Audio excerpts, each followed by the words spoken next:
അമ്മേ പരിശുദ്ധ അമ്മേ, അമ്മേ പരിശുദ്ധ ദൈവമാതാവേ, കൃപാസനത്തിലൂടെ ഞങ്ങൾക്കും ഞങ്ങളുടെ ദേശത്തിനും അമ്മ മധ്യസ്ഥം തേടിത്തന്ന എല്ലാ അനുഗ്രഹങ്ങൾക്കും കൃപകൾക്കും ഞങ്ങളിപ്പോൾ ഹൃദയം നിറഞ്ഞ നന്ദി പറയുന്നു.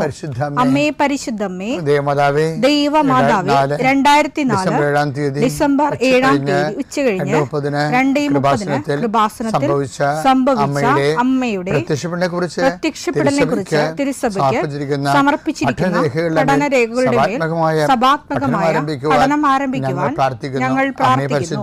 അമ്മേ പരിശുദ്ധമേ, ഭൂസ്വർലോകങ്ങളുടെ രാജ്ഞിയായ അങ്ങേയ്ക്ക് ഭൗമസംരക്ഷണത്തിനായി പ്രപഞ്ചപ്രകൃതിയെ തന്നെ തിരുസഭ പ്രതിഷ്ഠിക്കുവാൻ ഈ പ്രത്യക്ഷീകരണം വഴി ഇടയാക്കണമേ. പരിശുദ്ധമേ, ജപമാല മാതാവേ, സകല കൃപാസനം പ്രാർത്ഥനയോടും ചേർത്ത് ഞങ്ങളിപ്പോൾ പ്രാർത്ഥിക്കുന്ന ഈ കുടുംബത്തിന്റെ പ്രത്യേക നിയോഗം പറ മക്കളെ.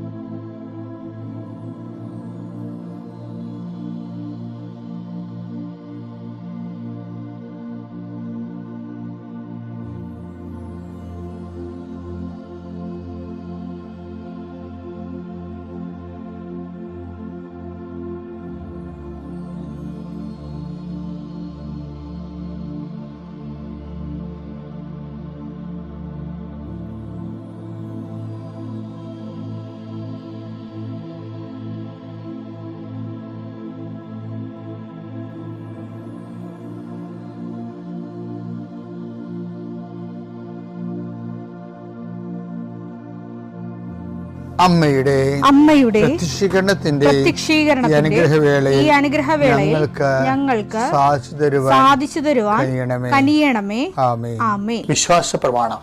സർവശക്തനായ പിതാവും ആകാശത്തിന്റെയും ഭൂമിയുടെയും സൃഷ്ടാവുമായ ദൈവത്തിൽ ഞാൻ വിശ്വസിക്കുന്നു. അവിടുത്തെ ഏകപുത്രനും ഞങ്ങളുടെ കർത്താവുമായ ഈശോമിശിഹായിലും ഞാൻ വിശ്വസിക്കുന്നു. ഈ പുത്രൻ പരിശുദ്ധാത്മാവിനാൽ ഗർഭസ്ഥനായി കന്യകാമറിയത്തിൽ നിന്ന് പിറന്ന് പൊന്തിയോസ് പീലാത്തോസിന്റെ കാലത്ത് പീഡകൾ സഹിച്ച് കുരിശിൽ തറയ്ക്കപ്പെട്ട് മരിച്ച് അടക്കപ്പെട്ട് പാതാളങ്ങളിൽ ഇറങ്ങി മരിച്ചവരുടെ ഇടയിൽ നിന്ന് 3-ാം നാൾ ഉയർത്ത് സ്വർഗത്തിലേക്ക് എഴുന്നള്ളി സർവശക്തിയുള്ള പിതാവായ ദൈവത്തിന്റെ വലതുഭാഗത്തിരിക്കുന്നു. അവിടെ നിന്ന് ജീവിക്കുന്നവരെയും മരിച്ചവരെയും വിധിക്കുവാൻ വരുമെന്നും ഞാൻ വിശ്വസിക്കുന്നു. പരിശുദ്ധാത്മാവിലും ഞാൻ വിശ്വസിക്കുന്നു. വിശുദ്ധ കത്തോലിക്കാ സഭയിലും പുണ്യവാന്മാരുടെ ഐക്യത്തിലും പാപങ്ങളുടെ മോചനത്തിലും ശരീരത്തിന്റെ ഉയർപ്പിലും നിത്യമായ ജീവിതത്തിലും ഞാൻ വിശ്വസിക്കുന്നു. ആമേൻ. സ്വർഗ്ഗസ്ഥനായ ഞങ്ങളുടെ പിതാവേ, അങ്ങയുടെ നാമം പൂജിതമാകണമേ. അങ്ങയുടെ രാജ്യം വരണമേ. അങ്ങയുടെ തിരുമനസ് സ്വർഗത്തിലെ പോലെ ഭൂമിയിലും ആകണമേ. അന്നു വേണ്ടുന്ന ആഹാരം ഇന്ന് ഞങ്ങൾക്ക് തരണമേ. ഞങ്ങളോട് തെറ്റ് ചെയ്യുന്നവരോട് ഞങ്ങൾ ക്ഷമിക്കുന്നത് പോലെ ഞങ്ങളുടെ തെറ്റുകൾ ഞങ്ങളോടും ക്ഷമിക്കണമേ. ഞങ്ങളെ പ്രലോഭനത്തിൽ ഉൾപ്പെടുത്തരുതേ, തിന്മയിൽ ഞങ്ങൾ രക്ഷിക്കണമേ. ആമേൻ. നന്മ നിറഞ്ഞ മറിയമേ, സ്വസ്തി. കർത്താവ് അങ്ങയുടെ കൂടെ സ്ത്രീകളിൽ അങ്ങ് അനുഗ്രഹിക്കപ്പെട്ടവളാകുന്നു. അങ്ങയുടെ ഉദരത്തിൻ ഫലമായി ഈശോ അനുഗ്രഹിക്കപ്പെട്ടവനാകുന്നു. പരിശുദ്ധ മറിയമേ, തമ്പുരാന്റെ അമ്മേ, പാപികളായ ഞങ്ങൾക്ക് വേണ്ടി ഇപ്പോഴും ഞങ്ങളുടെ മരണസമയത്തും തമ്പുരാനോട് അപേക്ഷിക്കണമേ. ആമേൻ. കർത്താവേ, നിന്റെ ഉന്നതമായ നാമത്തിന് സ്തോത്രം ചെയ്യും. കർത്താവേ, നിന്റെ വിശുദ്ധ പൗരോഹിത്യത്തെ മഹത്വപ്പെടുത്തണമേ. കർത്താവെ, സഭയിലുള്ള സാന്നിധ്യം പ്രകടമാക്കണമേ. 40 വർഷം ഞാൻ അർപ്പിച്ച കൃപാന്റെ യുഗതിയാണ്. കൃപാസ്ഥാനത്താറെ ജീവനോടെ പ്രത്യക്ഷപ്പെട്ട മാതാവിന്റെ മാധ്യസ്ഥ ഇന്ന് അങ്ങയുടെ മക്കളെ പ്രാർത്ഥന കൂടുന്ന എല്ലാ മക്കൾക്ക് വേണ്ടി പ്രാർത്ഥിക്കുകയാണ്. കർത്താവെ, മനസ്സ് വേദനിക്കുന്ന എല്ലാ വിഷയങ്ങളും, അവരുടെ മനസ്സ് വേദനിപ്പിക്കുന്ന എല്ലാ വ്യക്തികളും ഇപ്പോഴും ഈശോയുടെ നാമം നിർവീര്യമാകട്ടെ. കർത്താവെ, മനസ്സ് വിഷമിപ്പിക്കുന്ന സാഹചര്യങ്ങൾ, ചെയ്തെടുക്കേണ്ട ഉത്തരവാദിത്തങ്ങൾ, മറ്റുള്ളവർ നമ്മളെ പഴി പറയാൻ സാധ്യതയുള്ള എല്ലാ വിഷയത്തിൻ്റെ മേലും കർത്താവിൻ്റെ കരുണ ചൊരികയും നിങ്ങളെ കർത്താവ് ഇന്ന് നിലനിർത്തി തരികയും ചെയ്യട്ടെ. നിങ്ങൾ പോകുന്ന വഴികൾ, കണ്ടുമുട്ടുന്ന വ്യക്തികൾ, ചെയ്യുന്ന കാര്യങ്ങൾ, യാത്ര ചെയ്യുന്ന വാഹനങ്ങൾ, ഒപ്പിടുന്ന പേപ്പറുകൾ, കൈമാറുന്ന രേഖകൾ, കഴിക്കുന്ന മരുന്ന് എല്ലാം മാതാവിൻ്റെ മധ്യസ്ഥതയിലെ യേശുനാമത്തിൽ അനുഗ്രഹിക്കപ്പെടുകയും നീ ദൈവത്തെ അനുഭവിക്കാൻ ഇന്ന് നിന്നെ സഹായിക്കുകയും ചെയ്യട്ടെ. നിത്യം പിതാവും പുത്രനും പരിശുദ്ധാത്മാശ്രേഷ്ഠ നീക്കുവാണ്. എൻ്റെ പ്രിയപ്പെട്ടവരെ, ഒരു വിശ്വാസി ജീവിതത്തെ സമീപിക്കുന്നതിന് വളരെ വിശ്വാസപരമായ അല്ലെങ്കിൽ സുവിശേഷ വിഹിതമായ ഒരു അപ്രോച്ച്, സമീപനമുണ്ട്. ഞാൻ എന്താ ഉദ്ദേശിക്കുന്നത് വെച്ച് കഴിഞ്ഞാൽ, ചില സമയത്ത് ചില കാര്യങ്ങൾ 100% ദൈവം തന്നെയായിരിക്കും ചെയ്യണത്. ഇപ്പം നമ്മുടെ മുമ്പിലുള്ളൊരു ഓപ്ഷൻ ഇത്രയേ ഉള്ളൂ, ദൈവം അത് ചെയ്യണം. ദൈവം അത് ചെയ്യണമെന്നുണ്ടെങ്കിൽ എന്തുകൊണ്ട് നമുക്കത് ചെയ്തു തരണം? ഞാൻ പണ്ടൊരു കഥാപുസ്തകം എഴുതിയിട്ടുണ്ട്, നിയ മിലാനിയുടെ നിഗൂഢ കമ്പങ്ങൾ. ഒരപ്പനും മകളും തമ്മിലുള്ള സ്നേഹത്തിൻ്റെ കഥയാണ്. അതിൽ കുറേ കഥകൾ വേറെയുണ്ട്. ആനിമൽസിനെയൊക്കെ വെച്ചൊരു കഥയുണ്ട്. അതിൻ്റെ അത് ഒരു തവളയെ ഒരു പാമ്പ് ഓടിച്ചെടുത്ത്, അത് ഞാൻ ഉണ്ടാക്കിയെടുത്തൊരു കെട്ടുകഥയാണ് ശരിക്കും പറഞ്ഞാൽ. ഞാൻ ചില കാര്യങ്ങളെക്കുറിച്ച് ആലോചിക്കുമ്പോൾ അതിനെ അവതരിപ്പിക്കാൻ വേണ്ടി പ്രകൃതിയിൽ നടക്കുന്ന ചില സംഭവങ്ങളെ എൻ്റെ കൂട്ടിനെ എടുക്കും. അപ്പം അങ്ങനെ കഥ ഉണ്ടാക്കിയതാണ്. ഇപ്പോൾ ഒരു തവള അവിടെ ഇരിക്കുന്ന ഒരു തോട്ടിലെ മരത്തടിയിൽ തവള ഇരിക്കണം.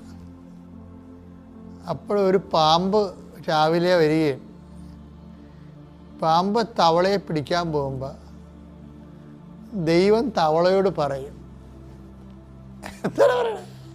ദേ പാമ്പ് എന്ന് പറയും. അപ്പം തന്നെ തവള 4 കാലേ വീണ് ഓടി 8 കാലേ ചാടും, രക്ഷപ്പെടും. അപ്പം പാമ്പ് ദയനീയമായ ദൈവത്തിൻ്റെ മുഖത്തേക്ക് നോക്കും. പാമ്പ് ദൈവത്തോട് ചോദിക്കും, അവനെ സൃഷ്ടിച്ച കൈകൊണ്ടല്ലേ എന്നെ സൃഷ്ടിച്ചത്? എൻ്റെ ബ്രേക്ക്ഫാസ്റ്റാണ് ദൈവം കളഞ്ഞത്. എനിക്കപ്പോൾ വിശക്കണമല്ല, ഞാൻ എങ്ങനെ ജീവിക്കുമെന്ന് ചോദിക്കും. അപ്പം ദൈവം പറയും, അവൻ പ്രാർത്ഥിക്കിരുന്ന തവള. അപ്പോൾ പ്രാർത്ഥിക്കുമ്പോൾ എനിക്ക് പ്രാർത്ഥിക്കുന്ന ആൾക്കാരെ കേൾക്കേണ്ടി വരും. ഇനി പ്രാർത്ഥിക്കാത്ത ഏതെങ്കിലും തവള ഉണ്ടെങ്കിൽ നീ പിടിച്ചോളാൻ പറയും. അങ്ങനെ ദൈവം അത് കോംപ്രമൈസ് ചെയ്യണത് അങ്ങനെയാണ്. പ്രാർത്ഥിക്കാത്ത ഏതെങ്കിലും തവള ഉണ്ടെങ്കിൽ അപ്പോഴേ വൈ ഷുഡ് വി പ്രേ എന്നുള്ളതിൻ്റെ ഉത്തരവാണത്. വൈ ഷുഡ് പ്രേ വെച്ചാൽ ദൈവത്തിന് നമ്മളെ സംരക്ഷിക്കേണ്ടി വരും. ദൈവ സംരക്ഷണം ലഭിക്കാൻ ഇപ്പം ഒരു പ്രാർത്ഥിക്കുന്ന ഒരാളിനെ സംബന്ധിച്ചിടത്തോളം ദൈവത്തിന് ബാധ്യതയുണ്ട് അവനെ സംരക്ഷിക്കാനുള്ള. അവർ ഓപ്ഷൻ വന്നാൽ എന്തു ചെയ്യും? അപ്പം ദൈവം എന്തു ചെയ്യും? പ്രാർത്ഥിക്കാത്ത ആൾക്കാർ അതിന് കൊടുക്കും. പ്രകൃതിയിലെ നിയമം അതാണ്. ചിലർ മുടിനാരയിടക്കൊക്കെ രക്ഷപ്പെട്ടെന്നൊക്കെ പറയണില്ലേ? അതുകൊണ്ട് വളരെ നിസ്സാരമല്ലേ. തവളയും പാമ്പും അല്ല, ശരിക്കും നമ്മുടെ രോഗങ്ങളൊക്കെ അതുപോലെ തന്നെ നമുക്ക് ജീവിതത്തിലുണ്ടാകുന്ന അടിപതർച്ചകളില്ലേ, അതൊക്കെ എങ്ങനെ വരണതാണ് ശരിക്കും പറഞ്ഞാൽ? ദൈവ സംരക്ഷണം നഷ്ടപ്പെടുമ്പോഴാണ് വരണത്. നിങ്ങൾക്ക് വരുന്ന ഒരു പ്രശ്നം എന്താണെന്നറിയാമോ? നിങ്ങൾ പ്രേയർ ചെയ്യുന്നു എന്നുള്ളത് ആണ് ഏതാണ്ട് മഹാകാര്യം പോലെ എടുക്കണത്. പക്ഷെ പ്രേയർ ചെയ്യുമ്പോൾ ഞാനൊരു കാര്യം ചോദിക്കട്ടെ. ഇപ്പം ഞാൻ അമ്പലപ്പുഴ പള്ളിയിൽ ഇരുന്നിട്ടുണ്ട് കുറേ നാൾ, 6 കൊല്ലം ഇരുന്ന്. എൻ്റെ ചവിട്ടനാള വിജ്ഞാനകോശമൊക്കെ അവിടെ ഇരുന്ന് എഴുതിയതാണ്. അപ്പോൾ അവിടെ വെച്ച് അന്ന് സുധാകരൻ മിനിസ്റ്ററായിരുന്നു, ഈ സിവിൽ സപ്ലൈസിൻ്റെ ആണെന്ന് തോന്നണേ. അതായത് എനിവേ അമ്പലപ്പുഴ MLA ആയത് കാരണം അദ്ദേഹം അമ്പലപ്പുഴ പാൽപ്പായസം ത്രിവേണി സിവിൽ സപ്ലൈസ് കോർപ്പറേഷൻ വഴി കൊടുക്കാൻ ഒരു ഏർപ്പാടുണ്ടാക്കി. ഒത്തിരി ഭക്തന്മാർക്ക് ഉള്ളിൽ സങ്കടം ഉണ്ടായിരുന്നു. കാര്യം ആൾക്കാർ ഈ പായസം മേടിക്കണത് എന്ന് വെച്ച് കഴിഞ്ഞാൽ ഈ ഇതുപോലെ എന്താണ് നമ്മുടെ കൊക്കക്കോള മേടിക്കണ പോലെ അല്ല പായസം മേടിക്കുന്നത്. അതൊരു അനുഷ്ഠാന പ്രക്രിയയുടെ ഭാഗമായിട്ട് പ്രസാദം പോലെ പ്രാർത്ഥിച്ച് കൈപ്പറ്റുന്ന ആൾക്കാരുണ്ട്. അവർക്കൊക്കെ ഭയങ്കര പ്രയാസമായി. ചുമ്മാ വഴിയെ പോണ എന്തും മേടിച്ച് കഴിക്കണവർക്ക് ഇതൊന്നും പ്രശ്നമല്ല. പക്ഷെ അത് അപ്പം ഞാൻ പള്ളിയിലുണ്ട് അവിടെ. അപ്പോൾ ഈ ആൾക്കാരുടെ പ്രയാസങ്ങൾ ഞാൻ കേൾക്കുന്നുണ്ട്. അപ്പോൾ ഞാൻ ചില സമയത്ത് ഓർക്കുകയെ അമ്പലപ്പുഴ പായസം ഒരുവിധം കൊള്ളാവുന്ന കവറിലാണ് കൊടുക്കണത്. പക്ഷെ അത് അതിനേക്കാളും ബെസ്റ്റായിട്ടുള്ള കവറിൽ കൊടുക്കേണ്ടതാണ്. കാര്യം അത് മാറ്റർ ഭയങ്കര പൗരാണികവും അത് ഒരു പ്രസാദത്തിൻ്റെ എല്ലാ പ്രസാദം കൊടുക്കുന്ന പോലെയൊക്കെ ആൾക്കാർക്ക് അതിൽ വിശ്വസിക്കുന്ന ആൾക്കാർക്ക് ഭയങ്കര അമൂല്യമാണ്. അപ്പോൾ അത് അവർക്ക് അതുപോലെ പ്രസൻറ്റ് ചെയ്യേണ്ടതാണത്. ഞാൻ നിങ്ങളോട് ചോദിക്കണേ, ഈ അമ്പലപ്പുഴ പാൽപ്പായസമേ കോളാമ്പി തന്നാൽ എങ്ങനെ ഇരിക്കും? അപ്പം കാര്യം മനസ്സിലായില്ല. ഞാൻ നിങ്ങൾ കോളാമ്പി കൊടുക്കുക, അത് ഞാൻ ആക്ഷേപിച്ച് സംസാരിക്കുകയല്ല. അമ്പലപ്പുഴ പായസം കോളാമ്പി തന്നാൽ എങ്ങനെ ഇരിക്കും? അതൊരു സ്വർണ്ണപ്പാത്രത്തിൽ തന്നാൽ എങ്ങനെ ഇരിക്കും? അതാണ് രണ്ട് വ്യത്യാസം എന്ന് പറഞ്ഞത്. അതുപോലെ തന്നെയാണ് ഈ പ്രാർത്ഥിക്കുന്ന വ്യക്തി കോളാമ്പി പാർട്ടിയാണെങ്കിൽ എന്തു ചെയ്യും? പ്രാർത്ഥിക്കുന്ന വ്യക്തിയുടെ ഹൃദയം, അവരുടെ ഹൃദയം തുറന്ന ശവക്കുഴിയാണെന്ന് പറയത്തില്ലേ? ആ വചനം എടുത്തേ, റോമാ 3:13. അവരുടെ തൊണ്ട തുറന്ന ശവക്കുഴി. ദ്വയാർത്ഥ പ്രയോഗങ്ങള്, തെറികള്, തന്തക്കുവിളികള്, തോന്നിവാസങ്ങള്,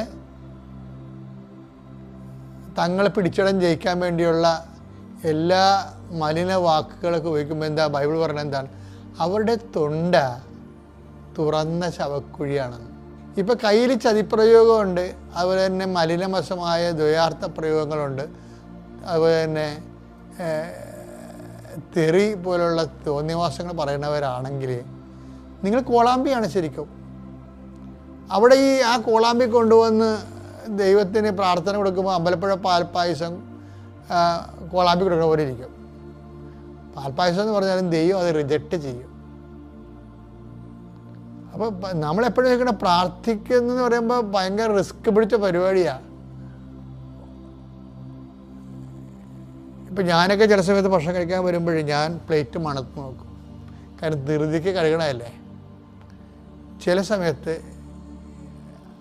ഫ്രഷ് സ്മെല്ലുണ്ടാകത്തില്ല. ഇപ്പം നല്ല ഹോട്ടലിലൊക്കെ പോയി ഭക്ഷണം കഴിച്ചാൽ അവർ ആ ചൂടുവെള്ളത്തിലിട്ട് പ്ലേറ്റ് കൂടെ നമ്മുടെ മുമ്പ് വെക്കത്തുള്ളൂ. നമുക്ക് കോൺഫിഡൻസാണ്. അപ്പം അതുപോലെ തന്നെ ഇത് വരുമ്പോൾ നമ്മളെന്ത് രണ്ടാമത് കഴുകും.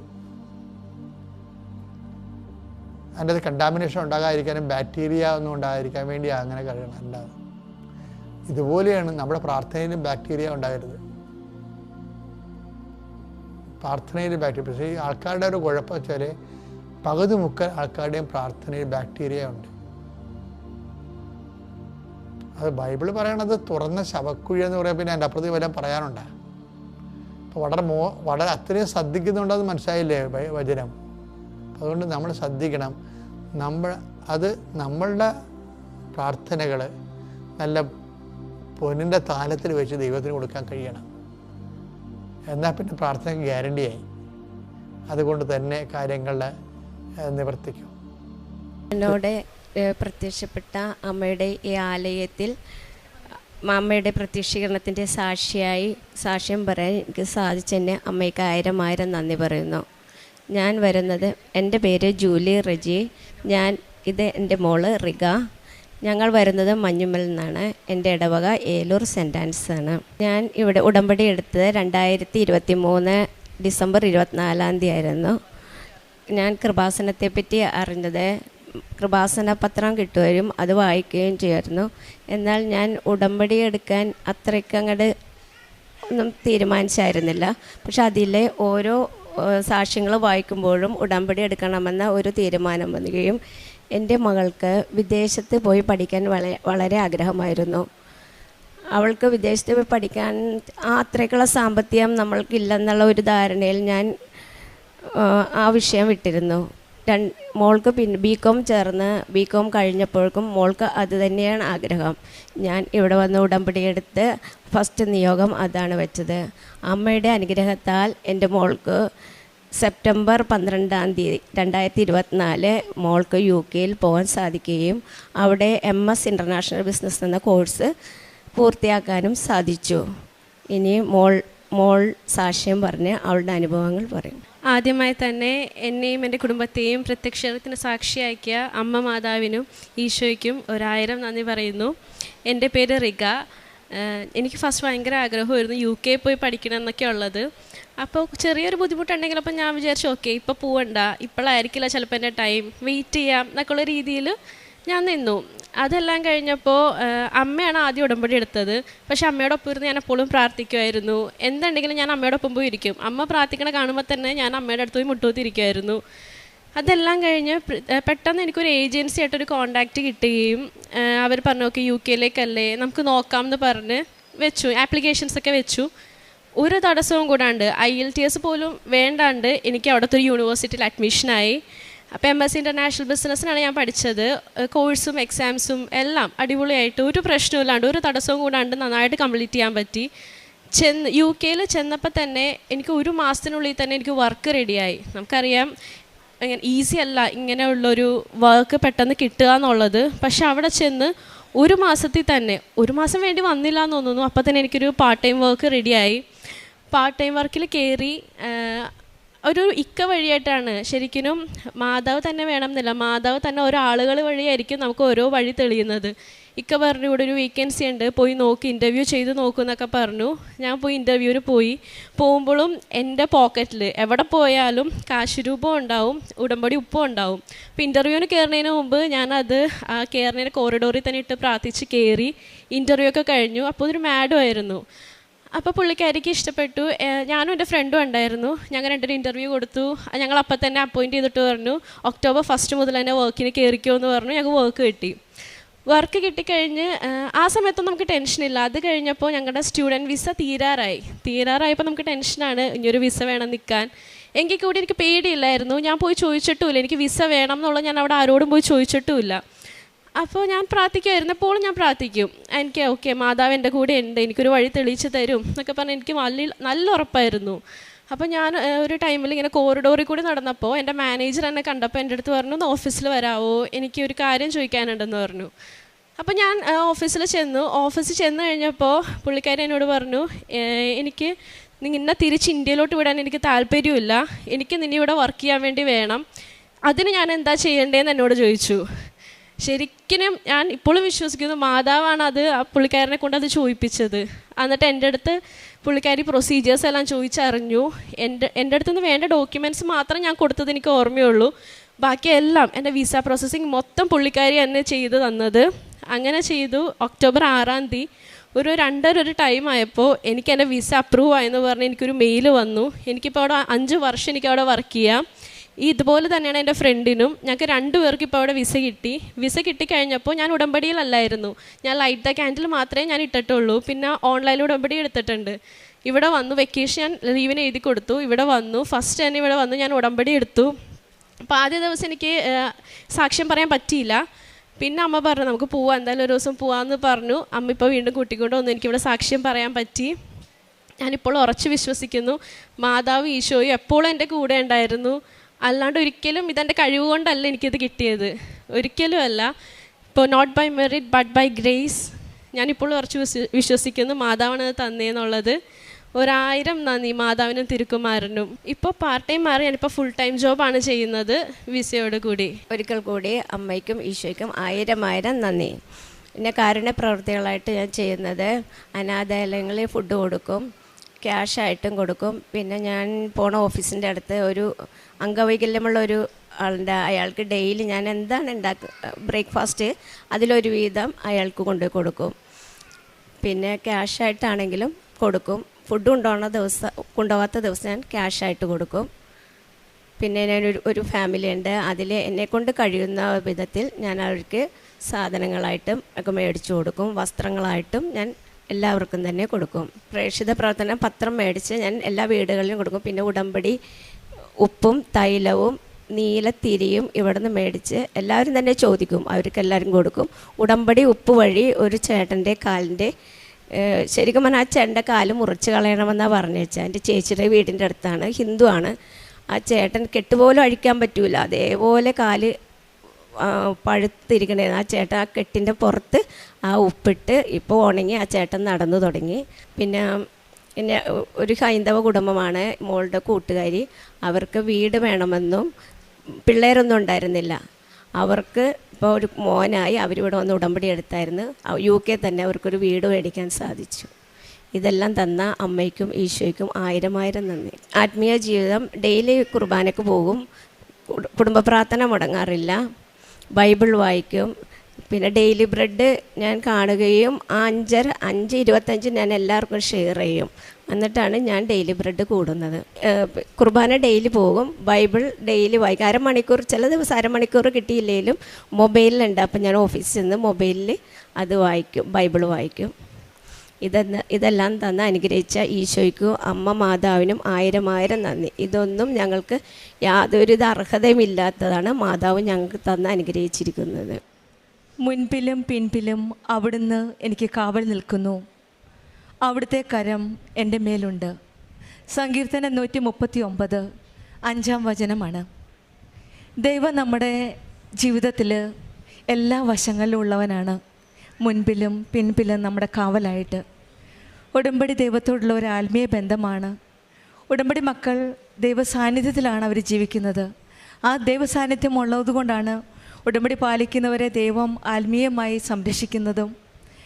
കൃപാസന മരിയൻ ഉടമ്പടി ദൈവത്തിൻ്റെ കരുണയിൽ നമ്മെ ഓരോരുത്തരെയും മുഴുവനായി സമർപ്പിക്കുമ്പോൾ ഒരു ജീവിതമാണ്, ഒരു പുതിയ ആത്മീയ ജീവിതമാണ്, ഒരു പുതിയ ആത്മീയ ജീവിതത്തിലേക്കാണ് നമുക്ക് വഴി തുറന്നു തരുന്നത്.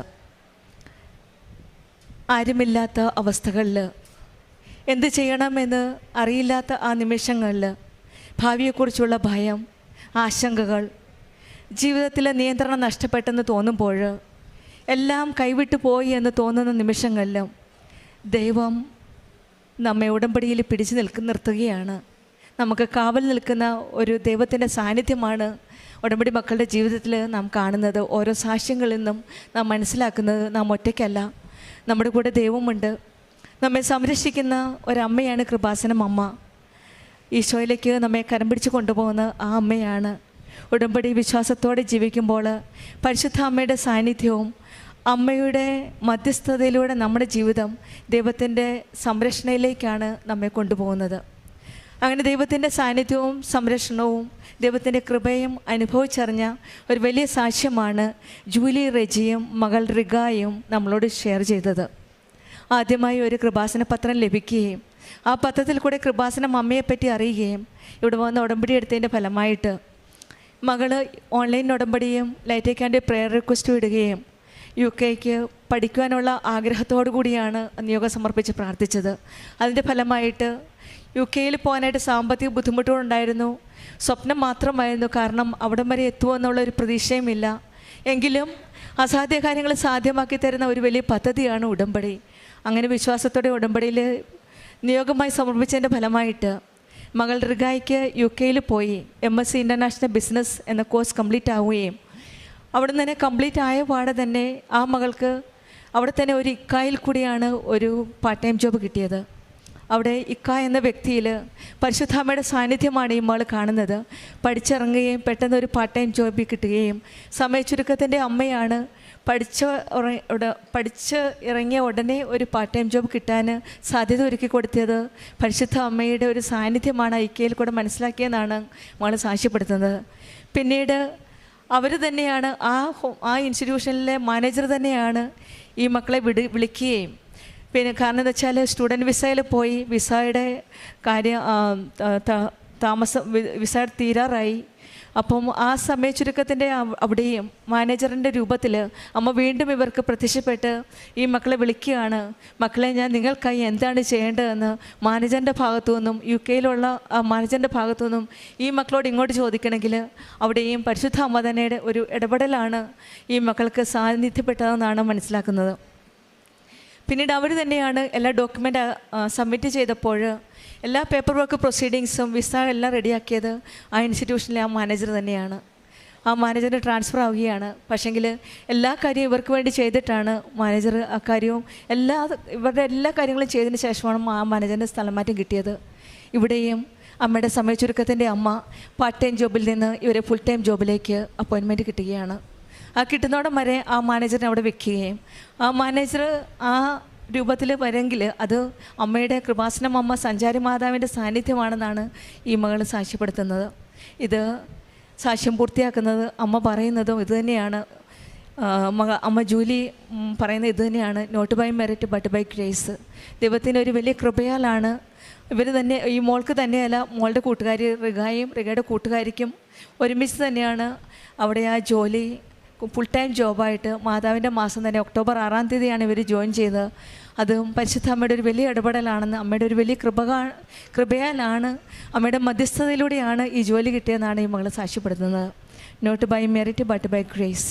നമ്മുടെ ജീവിതത്തിലും നമുക്കും വിശ്വസിക്കാം, നമ്മുടെ മുൻപിലും പിൻപിലും നമുക്ക് കാവൽ നിൽക്കുന്ന ഒരു ദൈവമാണ് നമ്മുടെ കൂടെയുണ്ടെന്നും അസാധ്യ കാര്യങ്ങൾ സാധ്യമാക്കി തരുന്ന സമയച്ചുരുക്കത്തിൻ്റെ അമ്മയാണ് നമുക്ക് വേണ്ടി മധ്യസ്ഥം വഹിക്കുന്നതെന്ന് നമുക്കും വിശ്വസിക്കാം. അമ്മയുടെ മധ്യസ്ഥതയിലൂടെ നമ്മുടെ ജീവിതം ഈശോയുടെ കരങ്ങളിലേക്ക് സമർപ്പിക്കാം.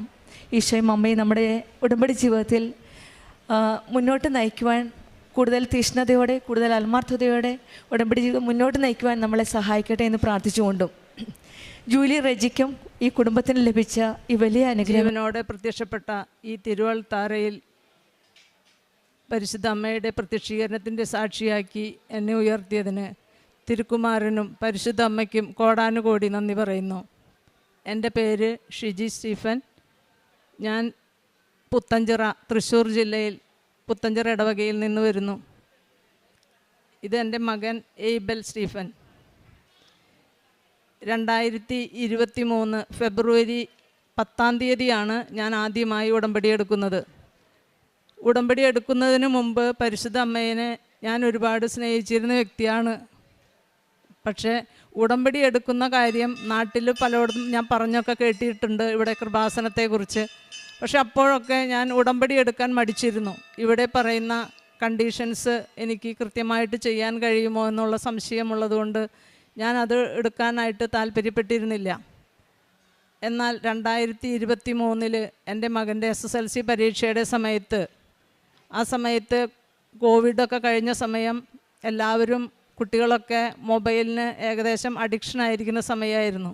എൻ്റെ മകനും അതുപോലെ തന്നെ ഒരുപാട് മൊബൈൽ ഉപയോഗിക്കലും മൊബൈൽ അഡിക്ഷനും മൂലം പഠനത്തിൽ വളരെ ഉഴപ്പായിരുന്നു. അവൻ ഒരു അത്യാവശ്യം നന്നായി പഠിച്ചിരുന്നൊരു കുട്ടിയാണ്. പക്ഷേ ഈ മൊബൈൽ അഡിക്ഷൻ മൂലം പഠനത്തിൽ ശരിക്കും ഉഴപ്പിയ ഒരു കാലഘട്ടമായിരുന്നു. അതുകൊണ്ട് തന്നെ SSLC പരീക്ഷയിൽ ഇവൻ തോറ്റുപോകുമോ എന്ന് ഞാൻ പേടിച്ചിരിക്കുകയായിരുന്നു. ആ ഭയം മൂലമാണ് ഞാൻ പരിശുദ്ധ അമ്മയുടെ ഉടമ്പടി എടുക്കാനായിട്ട് നിർബന്ധിതയായത്. അങ്ങനെ പരിശുദ്ധ അമ്മയുടെ ഉടമ്പടി എടുത്ത് ഞാൻ അവന് വേണ്ടി പ്രത്യേകം പ്രാർത്ഥിച്ചിരുന്നു. കൂടെ അവന് മാസത്തിൽ 2 പ്രാവശ്യമെങ്കിലും പനി വരുന്ന ഒരു കണ്ടീഷനുണ്ട്, അലർജിക്കായിട്ടുള്ള ഒരു പനി. അപ്പോൾ അങ്ങനെയുള്ള കാലഘട്ടം കൂടിയാണ്. അപ്പോൾ ഞാൻ എങ്ങനെയെങ്കിലും ഇവന് പരീക്ഷയിൽ നന്നായി പഠിക്കാനും അതിൽ നിന്ന് ഉയർന്ന മാർക്ക് കിട്ടുവാനും വേണ്ടിയിട്ടാണ് ഞാൻ ആദ്യമായിട്ട് ഉടമ്പടി എടുക്കുന്നത്. അങ്ങനെ പരീക്ഷാ ദിവസങ്ങളായി. അവസാനത്തെ പരീക്ഷ ദിവസം മലയാളം സെക്കൻഡ് പേപ്പറിൻ്റെ അന്ന് ശക്തമായ പനിയായിട്ട് അവന് ഉറങ്ങാൻ പോലും സാധിച്ചിട്ടില്ല. അപ്പോൾ ഓരോ പരീക്ഷയുടെ കഴിഞ്ഞ് ലാസ്റ്റ് പരീക്ഷയുടെ ദിവസമായി അന്ന് ഇവൻ ടെൻഷൻ കൊണ്ടാണെന്ന് തോന്നുന്നു, വല്ലാണ്ട് പനിയായിരുന്നു. രാത്രി ഒന്നും ഉറങ്ങാൻ പറ്റിയിട്ടില്ല. അവസാനം നിർബന്ധിച്ച്, മോനെ എങ്ങനെയെങ്കിലും പോയി ഒന്ന് പരീക്ഷ എഴുത് എന്ന്, എങ്ങനെയെങ്കിലും ആവട്ടെ, ജയിക്കുമെങ്കിലും ചെയ്യുമല്ലോ, കഷ്ടിയെങ്കിലും എന്ന് വിചാരിച്ചിട്ട് അവനെ നിർബന്ധിച്ച് വിടുകയാണ് ഉണ്ടായത്. അങ്ങനെ അവൻ പോയി പരീക്ഷ ഹാളിലെത്തി. അവിടെ വെച്ച് ഛർദ്ദിച്ച് പരീക്ഷ ഒന്നും തന്നെ എഴുതിയിട്ടില്ല. ഞാൻ വീട്ടിൽ വന്നപ്പോൾ അവനോട് ചോദിച്ചു, മോനെ എന്തെങ്കിലും നിനക്ക് എഴുതാൻ പറ്റിയോ, ജയിക്കാനുള്ളതെങ്കിലും നീ എഴുതിയിട്ടുണ്ടോ എന്ന് ചോദിച്ചു. അപ്പോൾ അവൻ പറഞ്ഞു, ഞാനൊന്നും തന്നെ എഴുതിയിട്ടില്ല അമ്മേ, എനിക്കൊന്നും എഴുതാൻ പറ്റിയില്ല എന്നാണ് മറുപടി പറഞ്ഞത്. പക്ഷേ ഞാൻ അപ്പോഴും നിരാശപ്പെട്ടില്ല. പരിശുദ്ധ അമ്മയോട് നിരന്തരമായിട്ട് പ്രാർത്ഥിച്ചിരുന്നു. ഉടമ്പടി പ്രാർത്ഥനകൾ കൃത്യമായി ചെയ്തിരുന്നു. ഇവനെ പരീക്ഷയ്ക്ക് വിടുമ്പോഴൊക്കെ ഞാൻ എന്നും ഉടമ്പടി തൈലം പുരട്ടി ഉപ്പ് വായലിട്ട് കൊടുത്ത് ഉടമ്പടി കാശുരൂപം കൊടുത്തിട്ടാണ് ഞാൻ വിട്ടിരുന്നത്. അങ്ങനെ പരീക്ഷയുടെ റിസൾട്ട് വന്നു. അപ്പോൾ അവന് ഏറ്റവും ടഫായിട്ടുള്ളത് ഫിസിക്സും മാത്സും ഇത്തിരി ടഫാണ്. അപ്പം ഞാൻ അമ്മയോട് പറഞ്ഞത് ഫിസിക്സും മാത്സിനും എങ്കിലും ബാക്കി സബ്ജക്ട്സിന് A+ കിട്ടുന്ന രീതിയിലുള്ളൊരു വിജയം അവന് നൽകണമെന്നായിരുന്നു ഞാൻ പ്രാർത്ഥിച്ചിരുന്നത്. അതുപോലെ തന്നെ ഫിസിക്സിനും മാത്സിനും എയും മറ്റു സബ്ജക്ട്സിന് A+ആയിട്ടുള്ള ഒരു വിജയം അവന് നൽകി പരിശുദ്ധ അമ്മ അനുഗ്രഹിച്ചു. രണ്ടാമതായിട്ട് ഞാൻ നേഴ്സിംഗ് ഫീൽഡിലാണ്, സീനിയർ നേഴ്സിംഗ് ഓഫീസർ ആയിരുന്നു. ആദ്യം നേഴ്സിംഗ് സ്റ്റാഫ് നേഴ്സായിട്ട് ജോലി ചെയ്ത സമയത്ത് 2015 മുമ്പായിട്ട് ഞങ്ങൾക്ക് ബൈ ട്രാൻസ്ഫർ പ്രൊമോഷൻ മൂലം ക്വാളിഫൈഡ് ആയിട്ടുള്ള ആളുകൾക്ക് നേഴ്സിംഗ് ട്യൂട്ടർ ആവാനുള്ള ഒരു ഓപ്ഷൻ ഉണ്ടായിരുന്നു. ആ സമയത്ത് കിട്ടണമെങ്കിൽ കിട്ടട്ടെ എന്ന് വിചാരിച്ചിട്ട് ഒരു ആപ്ലിക്കേഷൻ കൊടുത്തിരുന്നു. അത് കഴിഞ്ഞ് വർഷങ്ങൾ കഴിഞ്ഞിട്ടും ആ കാര്യത്തിൽ ഒരു തീരുമാനമുണ്ടായിരുന്നില്ല. ഞങ്ങളത് ഏകദേശം ഇനി ഒന്നും സംഭവിക്കാൻ പോണില്ല, എന്തായാലും കിട്ടില്ല എന്ന് തന്നെ എഴുതി തള്ളിയ ഒരു വിഷയമായിരുന്നു. അങ്ങനെ ഇരിക്കെ ഞാൻ ഉടമ്പടി ഇതിലിവിടെ പല പ്രാവശ്യം വന്ന് പുതുക്കിയിരുന്നു, ഇടയ്ക്ക് മുടങ്ങിയിരുന്നു. അങ്ങനെയൊക്കെ പോയിക്കൊണ്ടിരിക്കുന്ന സമയം 2022 ആയ സമയത്ത് ഒരിക്കൽ വീണ്ടും ഗവൺമെൻറ്റിൽ നിന്ന് ഒരു ഓർഡർ ഇറങ്ങാണ് വീണ്ടും കൊടുക്കാൻ വേണ്ടിയിട്ട്. അത് ഞാൻ കൊടുക്കണ സമയം അത് എങ്ങനെയാണെന്ന് അറിഞ്ഞതെന്ന് വെച്ചാൽ ഞാൻ യാദൃച്ഛികമായിട്ട് കണ്ടതാണ്. എൻ്റെ കൂടെ വർക്ക് ചെയ്യുന്ന വേറെ MSc നേഴ്സിംഗ് കഴിഞ്ഞ കുട്ടികളൊക്കെ ഒരുപാടുണ്ടായിരുന്നു, ജൂനിയറായിട്ടുള്ളവർ. അവരിലൂടെയാണ് ഞാനത് അറിയാൻ കഴിഞ്ഞത്. അങ്ങനെ എൻ്റെ കൂടെ പഠിച്ച മറ്റുള്ളവരെ ഈ മുമ്പ് കൊടുത്തിരുന്ന അവരോടൊക്കെ പറഞ്ഞ് എല്ലാവരും വീണ്ടും അപേക്ഷ കൊടുക്കുകയുണ്ടായി. അങ്ങനെ കൊടുത്തിട്ട് അപ്പോഴും കൊടുക്കുമ്പോഴും ഇതിൽ എന്തെങ്കിലും ഒരു മറുപടി കിട്ടും എന്ന് പ്രതീക്ഷയൊന്നും ഉണ്ടായിരുന്നില്ല, കാരണം വർഷങ്ങളേറെ കഴിഞ്ഞിരുന്നു. അങ്ങനെ കൊടുത്ത് കുറച്ച് കഴിഞ്ഞപ്പോൾ അതിൻ്റെ മറുപടി വരികയാണ്, സീനിയോറിറ്റി ലിസ്റ്റ് വെച്ച് അതിൻ്റെ ഓർഡർ ഇറങ്ങി, സീനിയോറിറ്റി ലിസ്റ്റ് ഓർഡർ ഇറങ്ങി. അത് കഴിഞ്ഞ് കൊടുത്തു. അതിൻ്റെ പുറകെ ഞങ്ങളുടെ ഒരുപാട് ജൂനിയറായിട്ടുള്ള പലരും കേസ് കൊടുത്തു. അങ്ങനെ വീണ്ടും അത് പെൻഡിങ് ആയി, അത് നീങ്ങാത്ത ഒരവസ്ഥയായി. ഞങ്ങളൊക്കെ ശരിക്കും പറയുകയാണെങ്കിൽ ആ കാര്യം ഉപേക്ഷിച്ചു. അങ്ങനെ പരിശുദ്ധ അമ്മയോട് പ്രാർത്ഥിച്ചു, അമ്മേ ഇതെനിക്ക് അർഹതപ്പെട്ടതാണെങ്കിൽ മാത്രം എനിക്ക് തന്നാൽ മതി, അല്ലെങ്കിൽ വേണ്ട, എനിക്കിനി കുറച്ച് വർഷങ്ങളേ ഉള്ളൂ. അപ്പം അതുകൊണ്ട് തന്നെ അതെനിക്ക് അർഹതയുണ്ടെങ്കിൽ മാത്രം, അമ്മയ്ക്ക് അറിയാമല്ലോ, അർഹതയുണ്ടെങ്കിൽ മാത്രം എനിക്ക് തന്നാൽ മതി എന്ന് പറഞ്ഞ് ഞാൻ പ്രാർത്ഥിച്ചിരുന്നത്. അങ്ങനെ 2024 അതിൻ്റെ ഇടയിൽ കുറേ കേസുകൾ വന്നു, ഒരുപാട് കേസുകൾ വന്നു. ഞങ്ങൾ കൊടുത്ത കേസല്ല, പക്ഷെ ഞങ്ങൾ റെസ്പോണ്ടൻ്റായിട്ട് പോകേണ്ടി വന്നു. ഹൈക്കോർട്ടിൽ കേസ്, അതിനൊക്കെ ഞങ്ങൾ റെസ്പോണ്ട് ചെയ്യേണ്ടി വന്നു.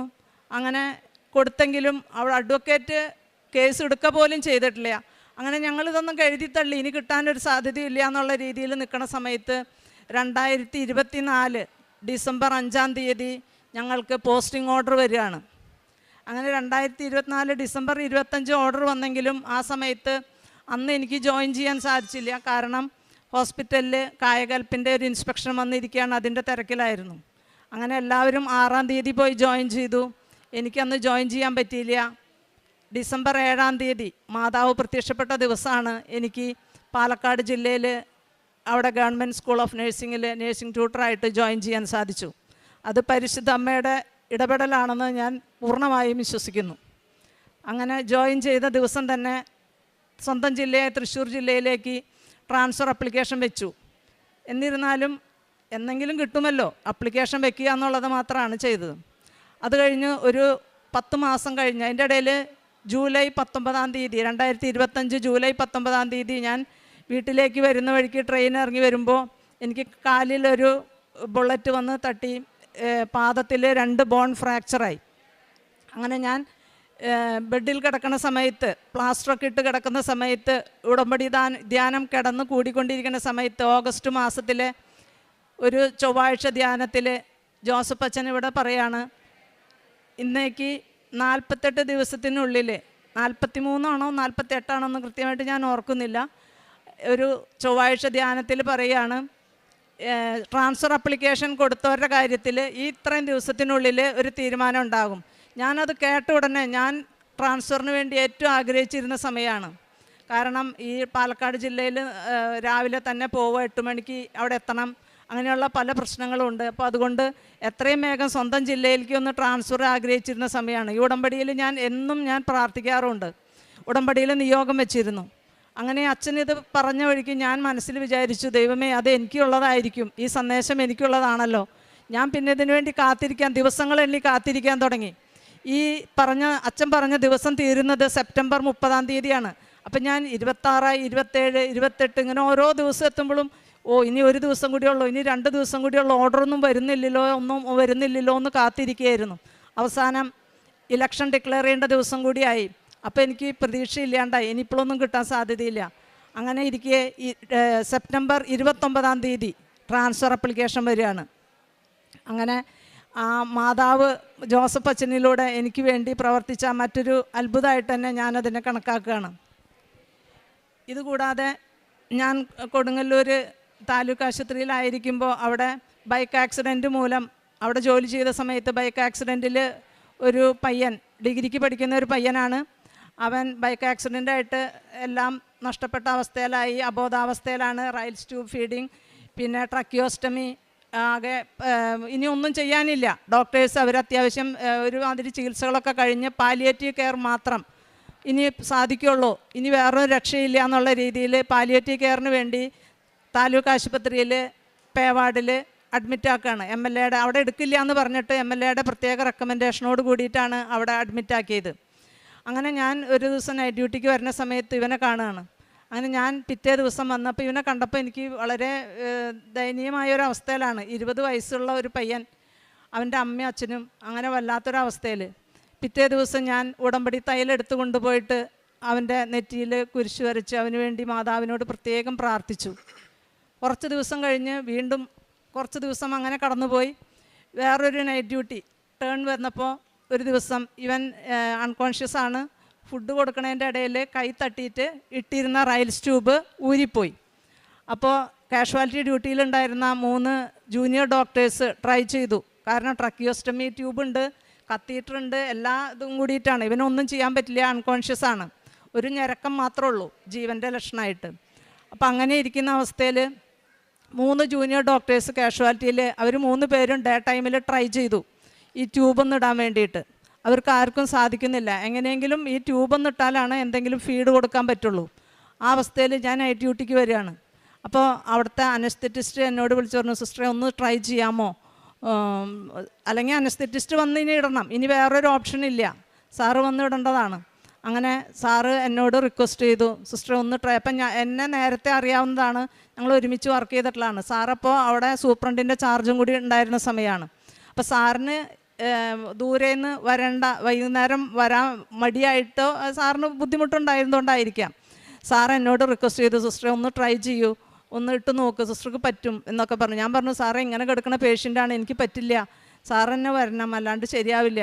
സാറ് വീണ്ടും പറ്റും സിസ്റ്റർ, പറ്റും, ഇങ്ങനെ ചെയ്താൽ മതി, ഇനി എന്നിട്ട് പറ്റിയില്ലെങ്കിൽ ഞാൻ വന്നോളാം, ഒന്ന് ട്രൈ ചെയ്യൂ എന്ന് പറഞ്ഞിട്ട് സാറ് നിർബന്ധിച്ചു. അവസാനം എനിക്ക് എന്ത് ചെയ്യാം, സാറിനോട് ഒന്നും പറയാൻ നിവൃത്തിയില്ല. അങ്ങനെ അവസാനം അപ്പോൾ ഡ്യൂട്ടിയിലുണ്ടായിരുന്ന മറ്റു സിസ്റ്റർമാർ എന്നോട് പറഞ്ഞു, സിസ്റ്ററെ വേണ്ട, അത് ഡേഞ്ചറാണ്, റിസ്ക്കാണ്, സിസ്റ്റർ ചെയ്യാൻ നിൽക്കണ്ട, സാറ് വന്ന് ചെയ്യട്ടെ എന്നൊക്കെ പറഞ്ഞു.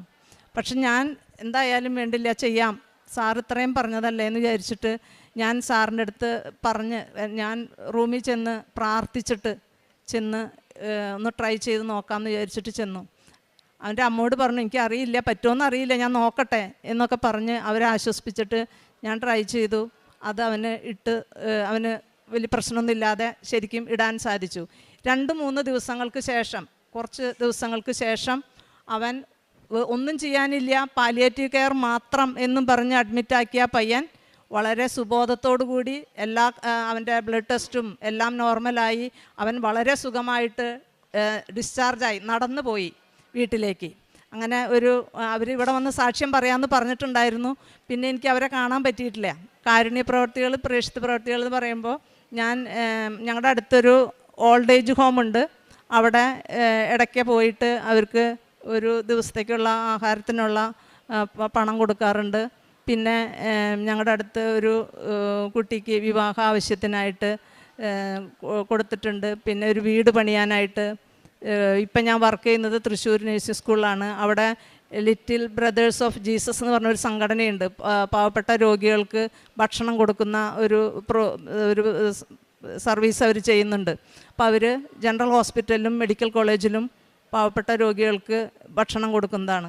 അപ്പോൾ അവിടെ ഞാൻ എൻ്റെ സാലറിയുടെ ഒരു വിഹിതം അവിടെ കൊടുക്കാറുണ്ട് അതിനായിട്ട്. ഇത്രയൊക്കെയാണ് ഞാൻ ചെയ്യുന്നത്. പിന്നെ ദിവസവും പരമാവധി ദിവസങ്ങളിൽ ഞാൻ വിശുദ്ധ കുർബാനയിൽ സംബന്ധിക്കാൻ ശ്രമിക്കാറുണ്ട്. വല്ലപ്പോഴൊക്കെ മുടങ്ങാറുള്ളൂ. അതുപോലെ തന്നെ ദിവസവും വചനവായന, ചിലപ്പോൾ വചനവായന സമയത്ത് എനിക്ക് ക്ഷീണവും ഉറക്കമൊക്കെ വരുന്ന സമയമാണെങ്കിൽ ഞാൻ പിറ്റേ ദിവസം കൂടുതൽ സമയം ബൈബിൾ വായന എനിക്ക് നേരത്തെ ഉണ്ടായിരുന്നു. പക്ഷേ ഉടമ്പടിയുടെ നിബന്ധന ഉള്ളതുകൊണ്ട് കൃത്യം ഇത്ര അരമണിക്കൂർ മിനിമം വേണമെന്നുള്ളതുകൊണ്ട് അങ്ങനെ ഞാൻ ഏതെങ്കിലും ദിവസം കുറഞ്ഞു പോയാൽ പിറ്റേ ദിവസം അത് കൂടുതലായിട്ട് ചെയ്യാറുണ്ട്. അപ്പോൾ എനിക്ക് കിട്ടിയ എല്ലാ അനുഗ്രഹങ്ങൾക്കും, പരിശുദ്ധ അമ്മയുടെ മധ്യസ്ഥത്താൽ ലഭിച്ച എല്ലാ അനുഗ്രഹങ്ങൾക്കും അമ്മ മാതാവിനും തിരുക്കുമാരനും കോടാനുകോടി നന്ദി പറഞ്ഞുകൊണ്ട് ഞാൻ നിർത്തുന്നു. അമ്മ മാതാവിനും ഉണ്ണീശോയ്ക്കും കോടാനുകോടി നന്ദികൾ പറഞ്ഞ് ഞങ്ങളെ സാക്ഷി നിർത്തുന്നു. സങ്കീർത്തനങ്ങൾ 52 അധ്യായം 9 വാക്യം. അങ്ങ് നൽകിയ അനുഗ്രഹങ്ങളെ പ്രതി ഞാൻ എന്നേക്കും അവിടുത്തോട് നന്ദി പറയും. അങ്ങയുടെ ഭക്തരുടെ മുമ്പിൽ ഞാൻ അങ്ങയുടെ നാമം പ്രകീർത്തിക്കും, എന്തെന്നാൽ അത് ശ്രേഷ്ഠമാണ്. പരിശുദ്ധ അമ്മയുടെ പ്രത്യക്ഷീകരണ സാക്ഷിയായിട്ട് ഷിജി സ്റ്റീഫൻ തൃശ്ശൂർ തൻ്റെ അനുഭവ സാക്ഷ്യം നമുക്ക് മുമ്പിൽ പങ്കുവെക്കുകയായിരുന്നു. ഈ അമ്മയുടെ ഉടമ്പടിയിലെ ഏറ്റവും വലിയ നിയോഗ പ്രാർത്ഥന എന്ന് പറയുക ഈ മകൻ്റെ തിരിച്ചുവരവ് തന്നെയാണ്.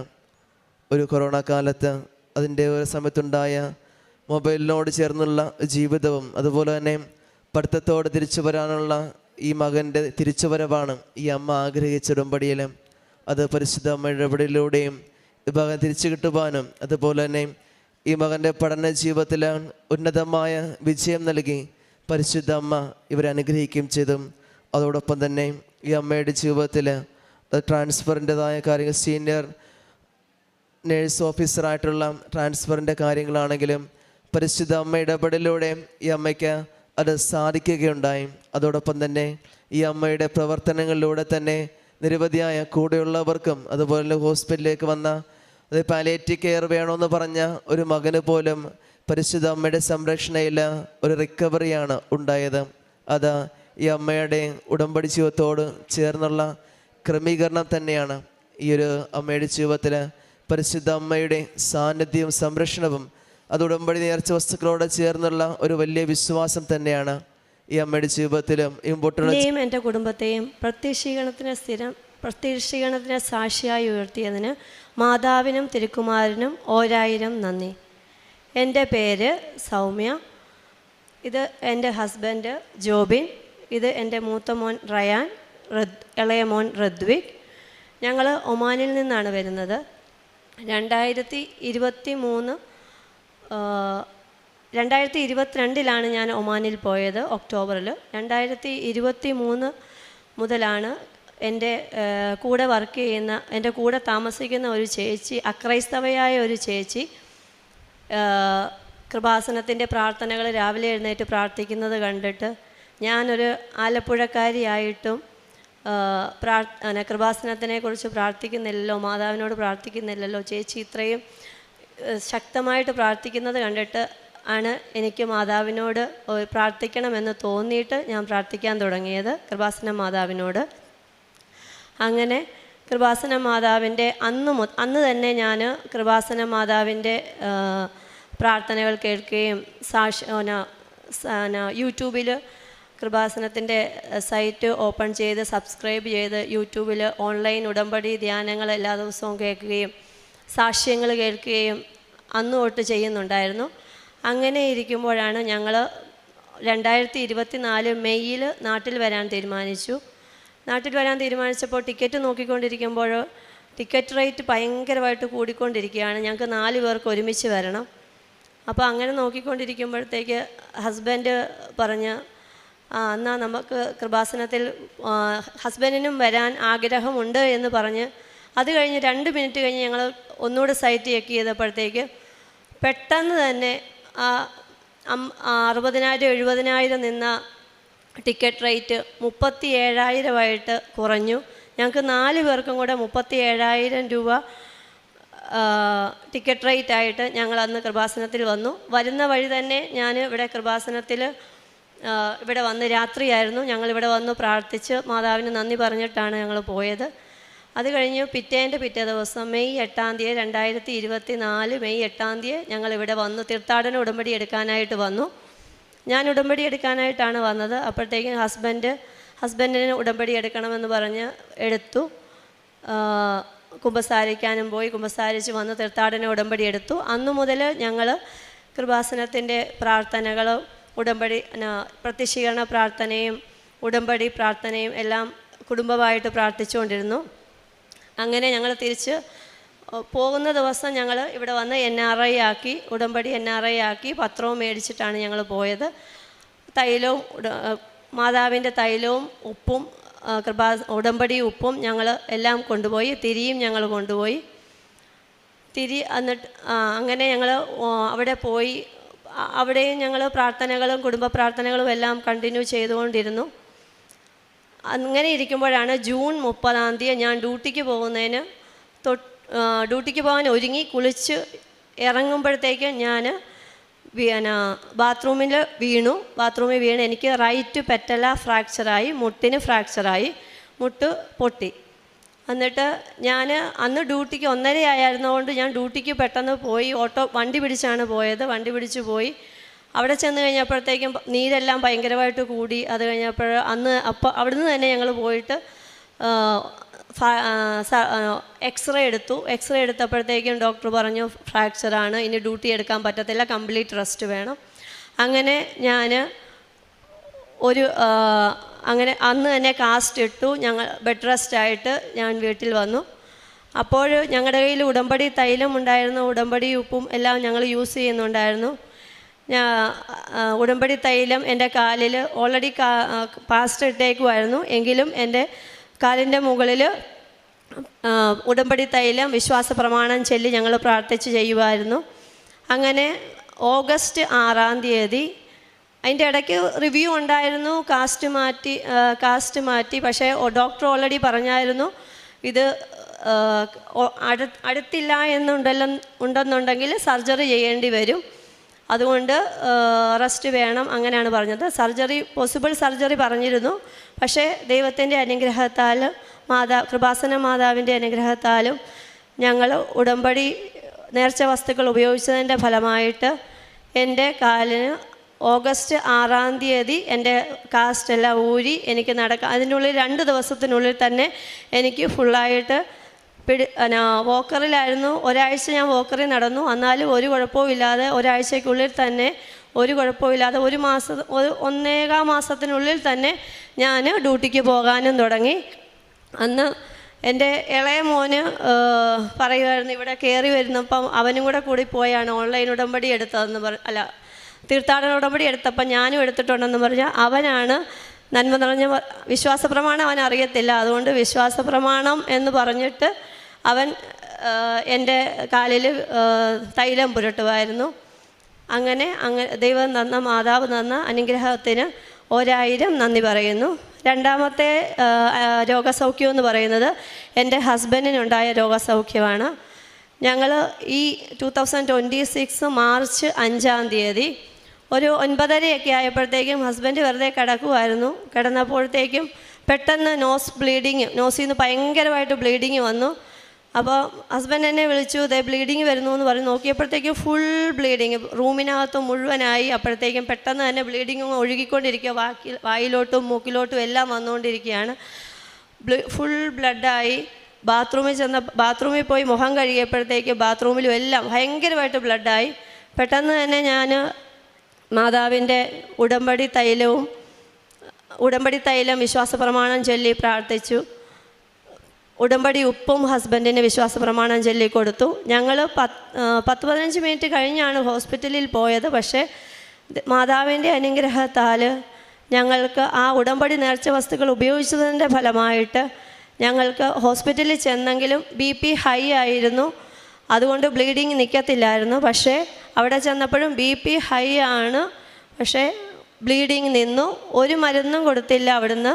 ഒരു ജസ്റ്റ് ട്രനക്സ മാത്രം കൊടുത്തു. പക്ഷേ അപ്പോഴത്തേക്കും ബ്ലീഡിങ് നിന്നിരുന്നു. അവർ എന്തെങ്കിലും മെഡിസിൻ കൊടുക്കണ്ടേ എന്ന് വിചാരിച്ചിട്ട് കൊടുത്തതാണ് ആ മരുന്ന്. അത് കഴിഞ്ഞിട്ട് അന്ന് തന്നെ ഞങ്ങൾ ഡിസ്ചാർജ് ചെയ്ത് പോന്നു. പക്ഷേ ഡോക്ടർ പറഞ്ഞായിരുന്നു BP-യുടെ മരുന്ന് കണ്ടിന്യൂ ചെയ്യണമെന്ന്. ഒരാഴ്ച ഹസ്ബൻഡ് BP-യുടെ മരുന്ന് കഴിച്ചു. പക്ഷേ അത് കഴിഞ്ഞിട്ട് ഞങ്ങൾ BP-യുടെ മരുന്ന് കഴിക്കുന്നില്ല. ആകെ ഞങ്ങൾ കൃപാസനത്തിൻ്റെ ഉടമ്പടി ഉപ്പാണ് യൂസ് ചെയ്യുന്നത്. അങ്ങനെ BP ഒന്നും ഇല്ല.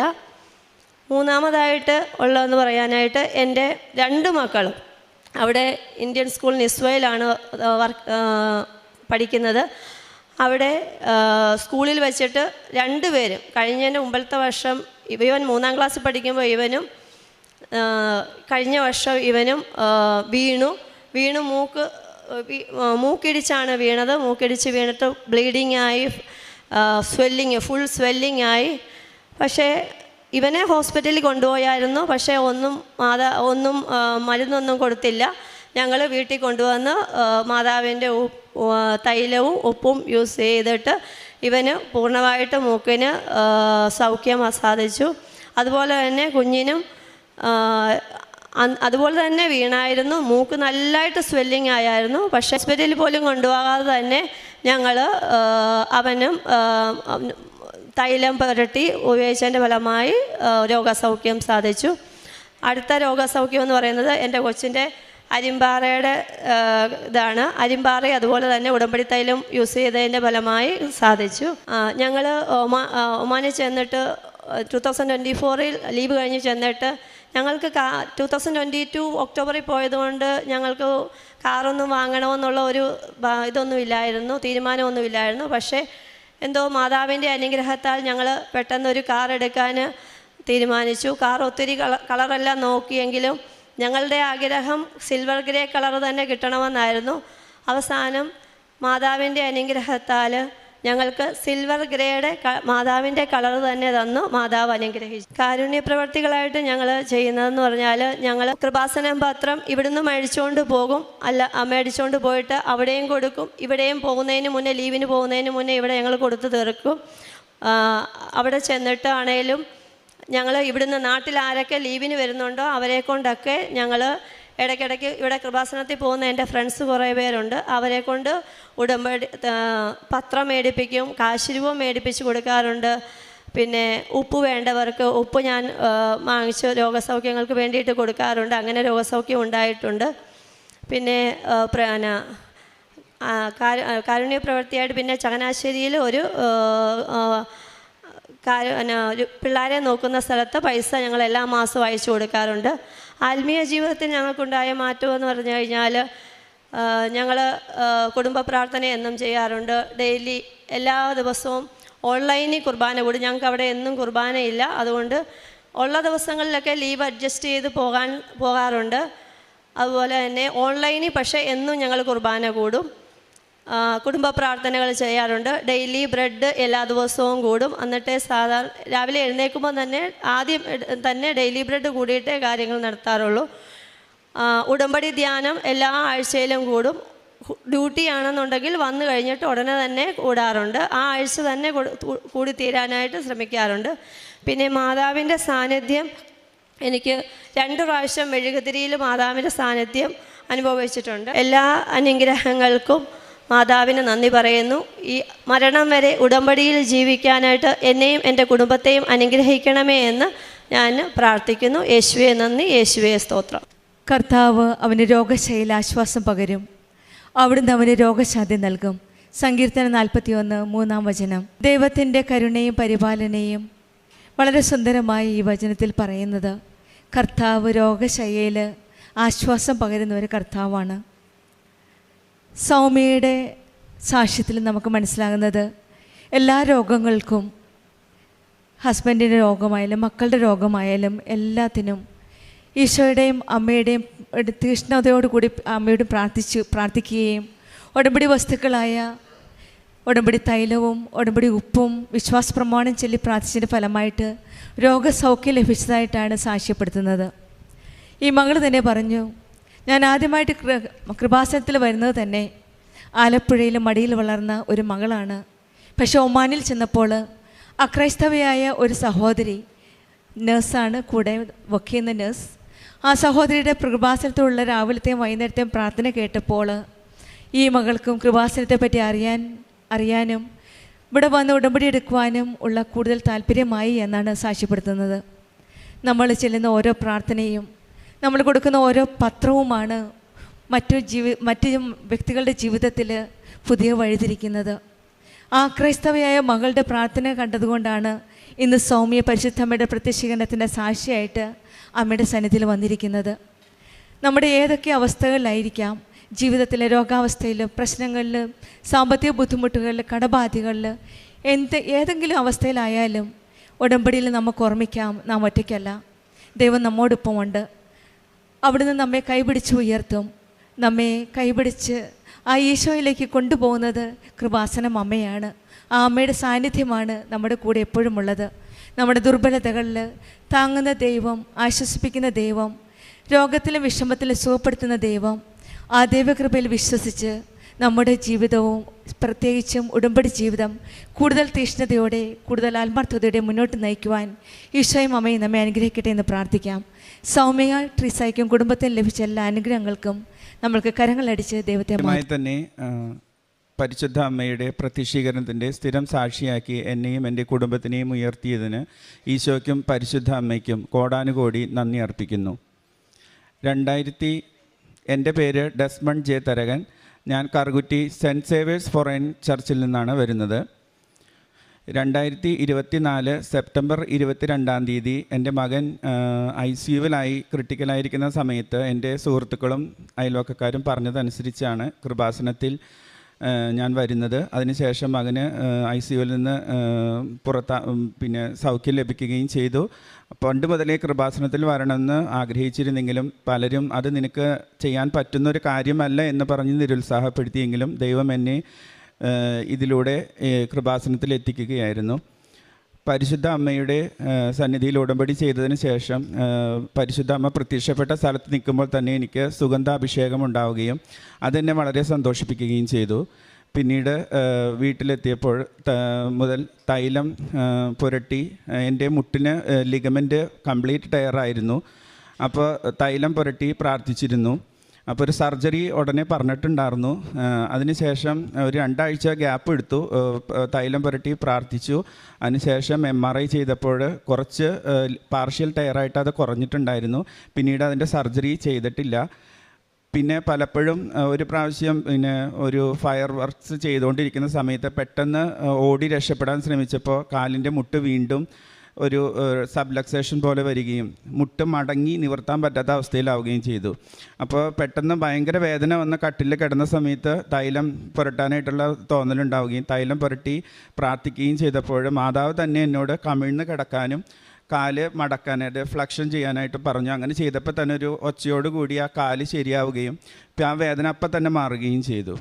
അതിനുശേഷം ഒരു പ്രാവശ്യം കൂടി ഇതേപോലെ ഉണ്ടായപ്പോൾ പിന്നെ ആദ്യം എനിക്ക് ശരിക്കും പറഞ്ഞാൽ അമ്മ പഠിപ്പിച്ച് തന്നതായിട്ടാണ്. ഞാൻ ENT ആണ്. അപ്പോൾ എനിക്ക് ഓർത്തോയുടെ ഡീറ്റെയിൽസ് ആയിട്ടുള്ള കാര്യങ്ങൾ അറിഞ്ഞുകൂടാ. അമ്മ പഠിപ്പിച്ച് തന്ന ടെക്നിക്ക് ഉപയോഗിച്ച് പിന്നെയും എനിക്ക് കാല് ആ ഒരു രീതിയിൽ മടക്കുകയും നിവർത്തുകയും ചെയ്തപ്പോൾ അത് വീണ്ടും ശരിയായി കിട്ടി. പിന്നീട് അങ്ങനെ ഒരു പ്രശ്നം ഉണ്ടായിട്ടില്ല. എപ്പോഴും കുടുംബ പ്രാർത്ഥനയ്ക്ക് ശേഷം രാവിലെയും വൈകിട്ടും തിരിതെളിച്ചുള്ള പ്രാർത്ഥനയും അതിനുശേഷം രാത്രി കിടക്കുന്നതിന് മുമ്പ് എല്ലാ മക്കളുടെയും ഭാര്യയുടെയും അപ്പൻ്റെയും അമ്മയുടെയൊക്കെ നെറ്റിയിൽ തൈലം കൊണ്ട് കുരിശ് വരച്ചിട്ടാണ് ഞങ്ങൾ കിടക്കാറുള്ളത്. രണ്ടാമത് എനിക്ക് പെട്ടെന്ന് ഒരു ഭയങ്കരമായിട്ടുള്ള വയറുവേദനയും ഒരു പെട്ടെന്ന് ടോയ്ലറ്റിൽ പോകണം എന്നുള്ളൊരു അതും വന്നു. ആദ്യമൊക്കെ ഇങ്ങനെ വരുമ്പോൾ പെട്ടെന്ന് മരുന്ന് തേടി പോവുകയായിരുന്നു. പക്ഷേ ഇവിടെ വന്നതിന് ശേഷം തൈലം പുരട്ടി കുറച്ച് നേരം പ്രാർത്ഥിച്ചപ്പോൾ അത്ഭുതകരമായിട്ട് അപ്പം തന്നെ അത് മാറി. പിന്നെ അതുപോലെ ഞങ്ങൾ കട്ടിൽ കിടക്കുന്ന പിള്ളേരൊക്കെ ഉള്ളതുകൊണ്ട് ലൈറ്റ് ഇട്ടിട്ടാണ് അപ്പോൾ കിടക്കുന്നത്. അപ്പോൾ പ്രാണികളുടെ ശല്യം വരാറുണ്ട്. അപ്പോൾ അതും ഞങ്ങൾ ലൈറ്റ് ഓഫാക്കിയിട്ട് മാറാണ്ടായപ്പോൾ തൈലം തേച്ച് പുരട്ടിയപ്പോൾ അപ്പം തന്നെ ആ ചൊറിച്ചിൽ അല്ലെങ്കിൽ ഏത് ചൊറിച്ചിലായി മാറുന്ന പെട്ടെന്ന് മാറുകയും പിന്നീട് ആ രാത്രി അങ്ങനെ പ്രശ്നം ഉണ്ടാവുകയും പ്രശ്നമില്ലാതിരിക്കുകയും ചെയ്തു. അതുപോലെ ജോലി സ്ഥലത്ത് എല്ലാവർക്കും അറിയാം, എല്ലാ ജോലിക്കും എല്ലാവർക്കും നല്ല സമ്മർദ്ദമുള്ള അവസരമാണ്. അപ്പോൾ ഞാനിപ്പോൾ ചെയ്യുന്നത് തൈലം ആദ്യം തന്നെ ടേബിളിൽ ഉപ്പ് വിതറി വിശ്വാസപ്രമാണം ചൊല്ലിയിട്ടാണ് ജോലി തുടങ്ങാറ്. അതുകൊണ്ട് വളരെ നയപരമായിട്ടും സമ്മർദ്ദമില്ലാതെയും ജോലി തീർക്കാൻ സാധിക്കുന്നുണ്ട്.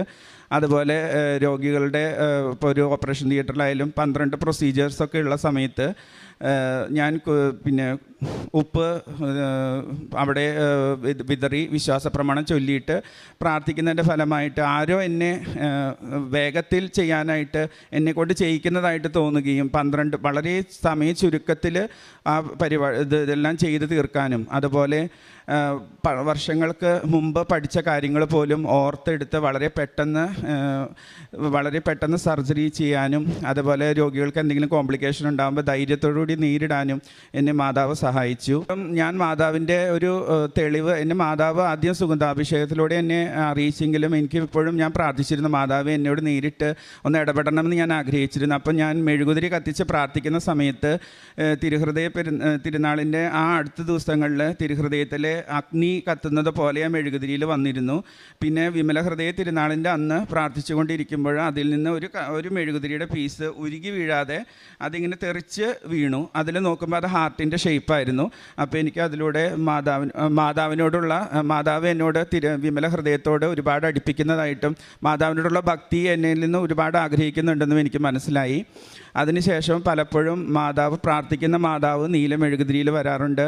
പിന്നെ എപ്പോഴും മുല്ലപ്പൂവിൻ്റെ ഒരു ഷേപ്പ് അതിൻ്റെ വക്കിലായിട്ട് എപ്പോഴും വരാറുണ്ട്. ഇപ്പോഴും അതുപോലെ എല്ലാ ദിവസവും പ്രാർത്ഥിക്കുമ്പോഴും എന്തെങ്കിലും ഒരു മുല്ലപ്പൂവിൻ്റെയോ അല്ലെങ്കിൽ പിന്നെ മാതാവിൻ്റെ പ്രാർത്ഥിക്കുന്ന രൂപവും എപ്പോഴും വരാറുണ്ട്. അതെനിക്ക് മാതാവിൻ്റെ സാന്നിധ്യം കൂടുതൽ അറിയാനും എൻ്റെ വിശ്വാസം ആഴപ്പെടുത്താനും സഹായിക്കുന്നുണ്ട്.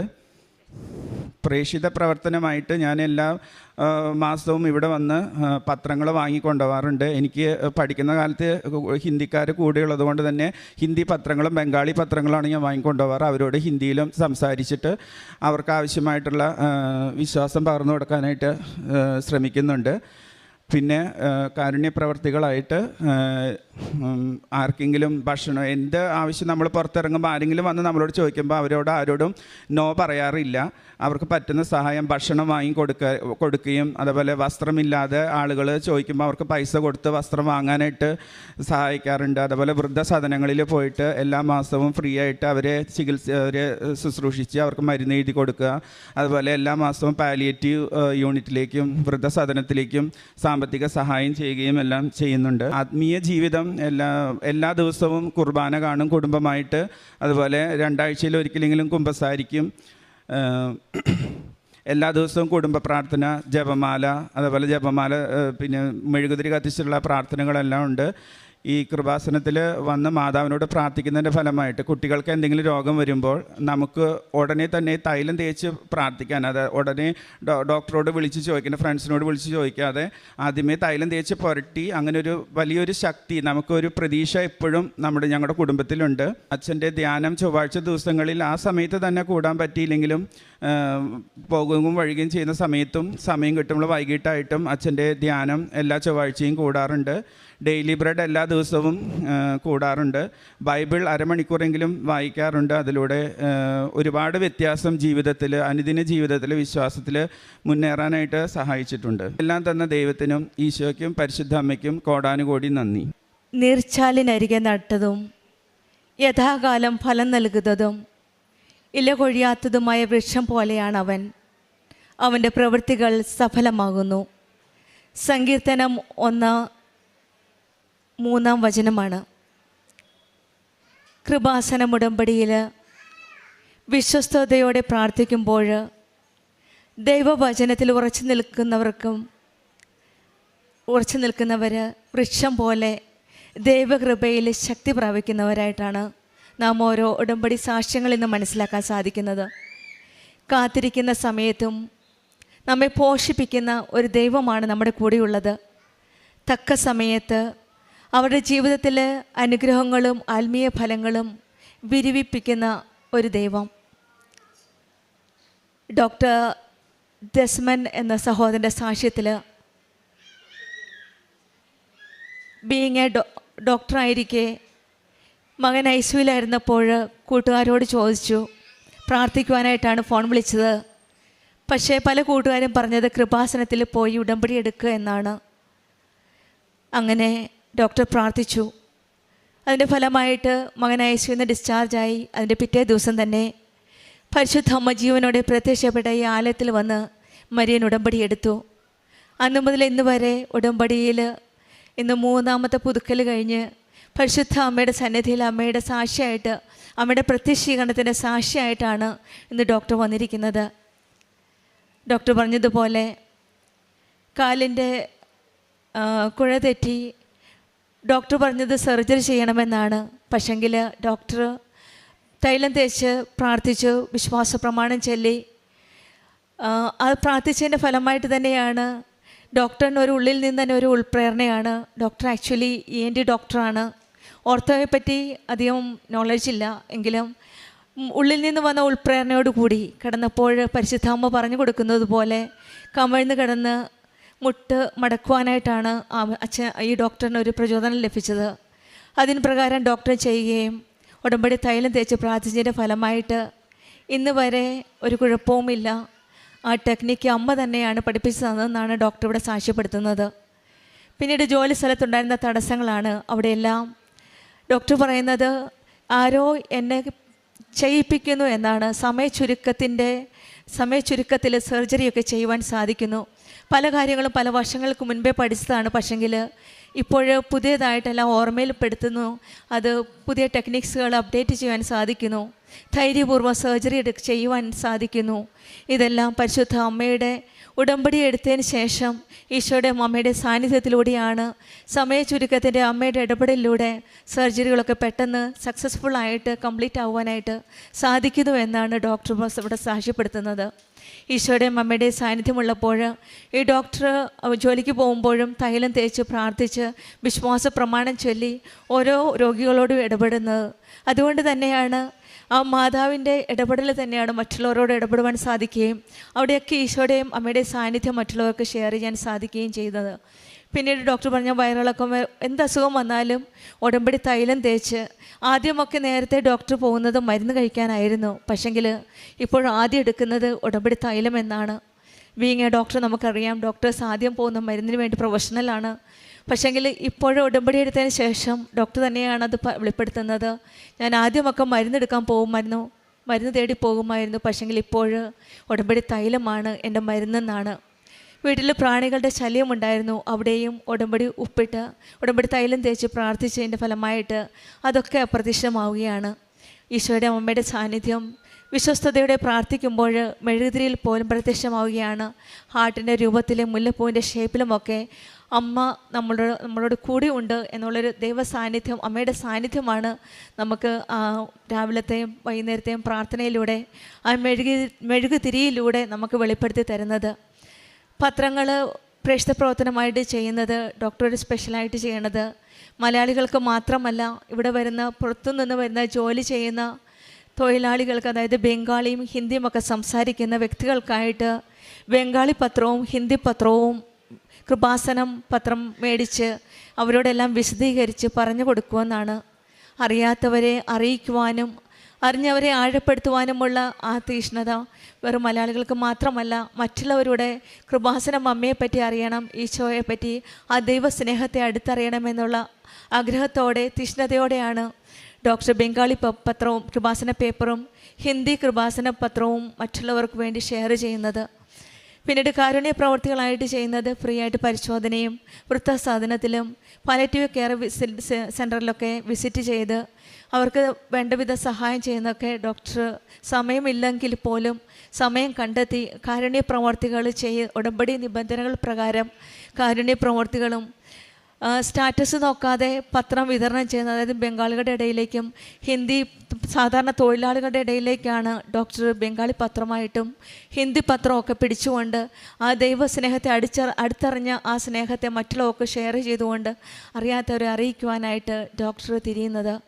ജോലിയിൽ ബിസിയാണ് എങ്കിലും ആ ഷെഡ്യൂള് മതിമറന്ന് അതെല്ലാം അതിലൊക്കെ കൂടുതൽ ഈ കാരുണ്യ പ്രവൃത്തി ചെയ്യാൻ സമയം കണ്ടെത്തുന്നു എന്നതാണ് ഒരു വലിയൊരു കാര്യം. തന്നെയുമല്ല ആത്മീയ ജീവിതത്തിലും കൂടുതൽ പ്രാധാന്യം തന്നെയാണ് കുർബാനയും കുമ്പസാരവും ബൈബിൾ വായനയും കുടുംബ പ്രാർത്ഥനയും ജപമാലയും എല്ലാം, ബൈബിൾ വായനയൊക്കെ എല്ലാം കൃത്യമായിട്ട് തന്നെയാണ് ഡോക്ടർ ഫോളോ ചെയ്യണത്. ചൊവ്വാഴ്ചത്തെ ധ്യാനവും ഡെയിലി ബ്രെഡും എല്ലാം അവിടെയെല്ലാം ദൈവത്തിൻ്റെ സാന്നിധ്യവും കരുണയും എല്ലാം മനസ്സിലാക്കാൻ സാധിക്കുന്നുണ്ട്. ഈ ഡോക്ടർ പറയുന്നത് ഉടമ്പടിയിൽ വന്നതിന് ശേഷം ആരോ കൂടെ ഉണ്ട് എന്നുള്ള ഒരു പ്രസൻസാണ് ഫീൽ ചെയ്യാൻ സാധിക്കുന്നത്. ആ പ്രസൻസാണ്, ആ സാന്നിധ്യമാണ് എനിക്ക് മറ്റുള്ളവരോട് ഷെയർ ചെയ്യാൻ സാധിക്കുന്നത് എന്നാണ്. നമ്മുടെ ജീവിതത്തിൽ എന്താ പറയുന്നത്, വചനം പറയുന്നത് പോലെ നീർച്ചാലിനരികെ നട്ടത് യഥാകാലം ഫലം തരുന്നതാണ്. ഒരുപക്ഷെ നമ്മുടെ ജീവിതം, ഉടമ്പടി മക്കളുടെ ജീവിതം നമ്മളിപ്പോൾ നീർച്ചാലിനരികെ നട്ട ഒരു വൃക്ഷം പോലെയാണ്. ഫലം നൽകുന്നതും ഇല കൊഴിയാത്തതുമായ വൃക്ഷം പോലെയാണ് നമ്മുടെ ഉടമ്പടി ജീവിതത്തിൽ. വരണ്ട ദിവസങ്ങളിൽ പച്ചപ്പ് കാണാവുന്ന, ഒരു പ്രതീക്ഷ നൽകാവുന്ന ഒരു വലിയ പദ്ധതിയാണ് ഉടമ്പടി. അവൻ്റെ പ്രവൃത്തികൾ സഫലമാകുന്നു എന്നാണ് സങ്കീർത്തനം 1:3 പറയുന്നത്. നമ്മുടെ ജീവിതത്തിലും ആ നീർച്ചാലിനരികെ നട്ട വൃക്ഷം പോലെ ആകുവാനുള്ള, ഇല കൊഴിയാതെ വൃക്ഷം പോലെ ആകുവാനുള്ള കൃപയ്ക്കായി നമുക്ക് പ്രാർത്ഥിക്കാം. നമ്മുടെ പ്രവൃത്തികൾ സഫലമാക്കുവാനും ഈശോയോടും അമ്മയോടും നമുക്ക് യാചിക്കാം. ഡോക്ടർ ദസ്മന് കുടുംബത്തിന് ലഭിച്ച ഈശോയെ സ്തുതി, യേശുവെ നന്ദി. എന്നെ പ്രത്യക്ഷീകരണത്തിന് സാക്ഷിയാക്കി ഉയർത്തിയതിന് ഈശോയ്ക്കും മാതാവിനും 1000 നന്ദി. എൻ്റെ പേര് മെറിൻ. ഞാൻ കോട്ടയം ലിറ്റിൽ ഫ്ലവർ ചർച്ചിൽ നിന്ന് വരുന്നു. സംക്രാന്തി. ഞാൻ ആദ്യമായി ഉടമ്പടി എടുത്തത് 5 ജൂലൈ 2023 ഇത് ഇപ്പോൾ എൻ്റെ 4ാമത്തെ ഉടമ്പടിയാണ് ഇന്ന് ഞാൻ പുതുക്കിയത്. ഇതിപ്പോൾ എൻ്റെ 2ാമത്തെ സാക്ഷ്യമാണ്. ആദ്യം ഞാൻ സാക്ഷ്യം പറഞ്ഞത് എൻ്റെ OET ക്ലിയർ ആയതിനെപ്പറ്റിയും അങ്ങനെയുള്ള കാര്യങ്ങളെപ്പറ്റിയൊക്കെ ആയിരുന്നു. ഇന്ന് ഞാൻ സാക്ഷ്യം പറയാൻ വന്നിരിക്കുന്നത്, ഞാൻ OET ക്ലിയർ ആയതിനു ശേഷം ഞാൻ ഓസ്ട്രേലിയയുടെ പ്രോസസ്സിങ് സ്റ്റാർട്ട് ചെയ്തു. അതിനായിട്ട് ആദ്യമായിട്ട് ഞാൻ IQN എന്ന എക്സാം ചൂസ് ചെയ്തു. അപ്പോൾ ആ എക്സാമിന് വേണ്ടി ഞാൻ ബാംഗ്ലൂർ പോയി. അപ്പോൾ അതിന് മുമ്പായിട്ട് മാതാവ്, അപ്പോൾ ആ സമയത്തെല്ലാം ഞാൻ ഉടമ്പടിയിലായിരുന്നു, പ്രാർത്ഥനയിൽ കണ്ടിന്യൂ ചെയ്തു പോന്നു. അപ്പോൾ എനിക്ക് മാതാവ് കൃത്യമായിട്ട് എനിക്ക് വളരെ ആകസ്മികമായിട്ട് എൻ്റെ ഹോസ്പിറ്റലിൽ തന്നെ വർക്ക് ചെയ്യുന്നൊരു മകളെ എനിക്ക് കൂട്ടായി തന്നു. അപ്പോൾ ഞങ്ങൾ ഒരുമിച്ച് അങ്ങനെ ബാംഗ്ലൂരിൽ ഈ IQNൻ്റെ എക്സാം എഴുതാൻ പോയി. അപ്പോൾ എല്ലാം ഞാൻ ഉടമ്പടി വസ്തുക്കൾ ഉപയോഗിക്കുകയും അതുപോലെ തന്നെ അവിടെ വെച്ച് ഞാൻ എക്സാമിന് മുമ്പായിട്ട് തന്നെ അവിടുത്തെ സെൻറ്റ് മേരീസ് ബസിലിക്കയിൽ പോയി കുർബാന കാണുകയും പ്രാർത്ഥിക്കുകയും ഒക്കെ ചെയ്തു. അതുപോലെ തന്നെ അന്ന് എൻ്റെ കയ്യിൽ പത്രമോ അതുപോലെയുള്ള ഈശോയെ സാക്ഷ്യപ്പെടുത്താനുള്ള ഒന്നും എൻ്റെ കയ്യിൽ അന്നില്ലായിരുന്നു. അപ്പോൾ എൻ്റെ കയ്യിൽ ആകെ ഉണ്ടായിരുന്നത് ജപമാലയെപ്പറ്റി എക്സ്പ്ലെയിൻ ചെയ്യുന്ന ഒരു ലീഫ്ലെറ്റായിരുന്നു. അപ്പോൾ ഞാൻ അത് കോപ്പിയെടുത്ത് അവിടെയുള്ള കുറേ പേർക്ക് ഞാൻ അത് വിതരണം ചെയ്തു. അതിനുശേഷം അതുപോലെ തന്നെ എക്സാമിൻ്റെ സമയത്താണെങ്കിലും ഞാൻ ഉപ്പിട്ടൊക്കെ പ്രാർത്ഥിക്കുകയൊക്കെ ചെയ്തു. നേർച്ച വസ്തുക്കളെല്ലാം ഉപയോഗിച്ചു. അതുപോലെ തന്നെ കൃത്യമായിട്ട് പ്രദക്ഷിണ പ്രാർത്ഥന, ഉടമ്പടി പ്രാർത്ഥനയെല്ലാം ചെയ്തുകൊണ്ടിരുന്നു. അങ്ങനെ എനിക്ക് ആ എക്സാം കഴിഞ്ഞു. കുറച്ച് ബുദ്ധിമുട്ടുണ്ടായിരുന്നു പറഞ്ഞാലും ഏതാണ്ട് 1-2 മണിക്കൂറിനുള്ളിൽ റിസൾട്ട് വന്ന് എനിക്ക് പാസ്സായി. അതാണ് എൻ്റെ 1ാമത്തെ സാക്ഷ്യം. 2ാമത്തെ സാക്ഷ്യം എന്ന് പറഞ്ഞാൽ, അതിനുശേഷം അതിൻ്റെ അടുത്ത പ്രോസസ്സ് എന്ന് പറഞ്ഞാൽ, ഞാൻ ന്യൂസിലാൻഡ് വഴിയാണ് ഓസ്ട്രേലിയയിലേക്കുള്ള പ്രോസസ്സിങ് ചെയ്തുകൊണ്ടിരുന്നത്. അപ്പോൾ ന്യൂസിലാൻഡിൽ പോയി എനിക്ക് OSCE എന്ന എക്സാം എഴുതണമായിരുന്നു. അതിനായിട്ട് ഞാൻ OSCE എക്സാമിനായിട്ട് ഞാൻ പ്രിപ്പയർ ചെയ്തു. പക്ഷേ ഞാൻ ഒത്തിരി സീരിയസ്നെസ് ഒന്നും എനിക്കും അറിയില്ലായിരുന്നു. അതായത് കിട്ടാൻ ബുദ്ധിമുട്ടാണെന്നുള്ള കാര്യങ്ങളൊന്നും എനിക്ക് ഒത്തിരി അറിയില്ലായിരുന്നു. പക്ഷേ ഞാൻ അവിടെ ചെന്ന് കോഴ്സ് അറ്റൻഡ് ചെയ്യാനൊക്കെ സ്റ്റാർട്ട് ചെയ്തപ്പോഴാണ് ഇതിൻ്റെ ബുദ്ധിമുട്ടിനെ പറ്റിയൊക്കെയുള്ള കാര്യങ്ങൾ എനിക്ക് കൂടുതൽ വ്യക്തത കിട്ടിയത്. അതുകഴിഞ്ഞ് അതുപോലെ തന്നെ എൻ്റെ കൂട്ടത്തിൽ ഇതുപോലെ തന്നെ ആ കൂട്ടുകാർ തന്നെ എൻ്റെ കൂടെ ഉണ്ടായിരുന്നു, മാതാവ് തന്നെ. അപ്പോൾ ഞങ്ങൾ ഒരുമിച്ച് പ്രിപ്പയർ ചെയ്യാൻ തുടങ്ങി. അതുപോലെ തന്നെ എൻ്റെ കൂട്ടത്തിൽ താമസിച്ചിരുന്ന കുറേ പേരും ഉണ്ടായിരുന്നു. അപ്പം എല്ലാവരും ഒത്തിരിയധികം ടെൻഷൻ അടിച്ചിട്ടാണ് ഇതെല്ലാം പ്രിപ്പയർ ചെയ്തത്. കാരണം അത്യാവശ്യം നല്ല രീതിയിൽ എക്സ്പെൻസ് ഉണ്ട് ഇതിനെല്ലാം. അപ്പോൾ നമ്മൾ പ്രാർത്ഥിച്ച് ആ സമയത്ത് ഞാൻ അവിടെ എൻ്റെ കൂടെ ഉണ്ടായിരുന്ന എല്ലാവരോടും കൃപാസനത്തെ പറ്റി പറയുകയും മാതാവിൻ്റെ ഉടമ്പടി വസ്തുക്കൾ അവരുടെ എല്ലാ എക്സാമിനും ഒക്കെ ഞാൻ അവരുടെ നെറ്റിയിലൊക്കെ കുരിശ് വെച്ച് കൊടുക്കത്ത് അങ്ങനെ പ്രാർത്ഥിച്ചായിരുന്നു.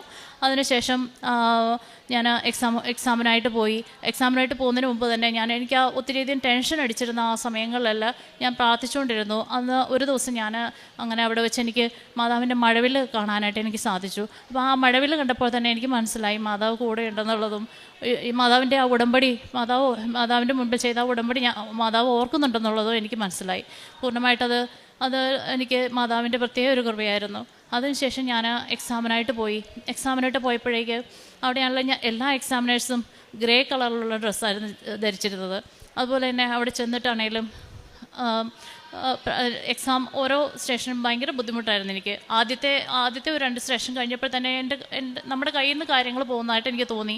ആ സമയത്തൊക്കെ ഈശോയെ മാതാവേ എൻ്റെ കയ്യിൽ നിന്ന് കാര്യങ്ങളെല്ലാം പോവുകയാണ്, നിൻ്റെ കൃപ കൊണ്ട് മാത്രമേ എനിക്ക് പാസ്സാകാൻ പറ്റുള്ളൂ. അപ്പോൾ അടുത്ത സ്റ്റേഷനിൽ 3-ാമത്തെ സ്റ്റേഷൻ മുതൽ മാതാവേൻ്റെ കൂടെ വരണമെന്ന് പറഞ്ഞ് ഞാൻ മാതാവേൻ്റെ കൈ പിടിക്കുന്നതായിട്ട് ഞാൻ പ്രാർത്ഥിച്ചുകൊണ്ട് ഞാൻ എക്സാമിനായിട്ട് അടുത്ത ഓരോ സ്റ്റേഷനായിട്ട് ഞാൻ പോയി. അപ്പോൾ ആ സ്റ്റേഷനെല്ലാം പോയപ്പോൾ എനിക്ക് പൂർണ്ണമായിട്ടൊന്നും ചെയ്യാൻ പറ്റിയെന്നോ ഒന്നും എനിക്ക് തോന്നിയില്ല. പക്ഷേ എന്നിരുന്നാലും എല്ലാം കഴിഞ്ഞിട്ട് ഞാൻ ഒത്തിരി ടെൻഷൻ അടിച്ചിട്ട് തന്നെയായിരുന്നത്. പാസ്സാകുമോ ഇല്ലയൊന്നും ആർക്കും അറിയത്തില്ല, എങ്ങനെയാണ് അതിൻ്റെ ക്രൈറ്റീരിയ എന്ന് പോലും അറിയില്ലായിരുന്നു ആ സമയങ്ങളിൽ. അപ്പോൾ ഇതെല്ലാം കഴിഞ്ഞിട്ട് ഞാൻ തിരിച്ചു പോകുന്ന സമയത്ത് ഞാൻ ഒത്തിരി വിഷമിച്ചിട്ടാണ് ഞാൻ പോകുന്നത്. അപ്പോൾ പോകുന്ന സമയത്തെല്ലാം ഞാൻ ഫ്ലൈറ്റിൽ നിന്നൊക്കെ ആണെങ്കിലും എനിക്കൊത്തിരി സങ്കടം വന്ന് ഞാൻ കരഞ്ഞിട്ടാണെങ്കിലും ബൈബിൾ വായിക്കുകയും പ്രാർത്ഥിക്കുകയും ചെയ്തിട്ടാണ് ഞാൻ പോകുന്നത്.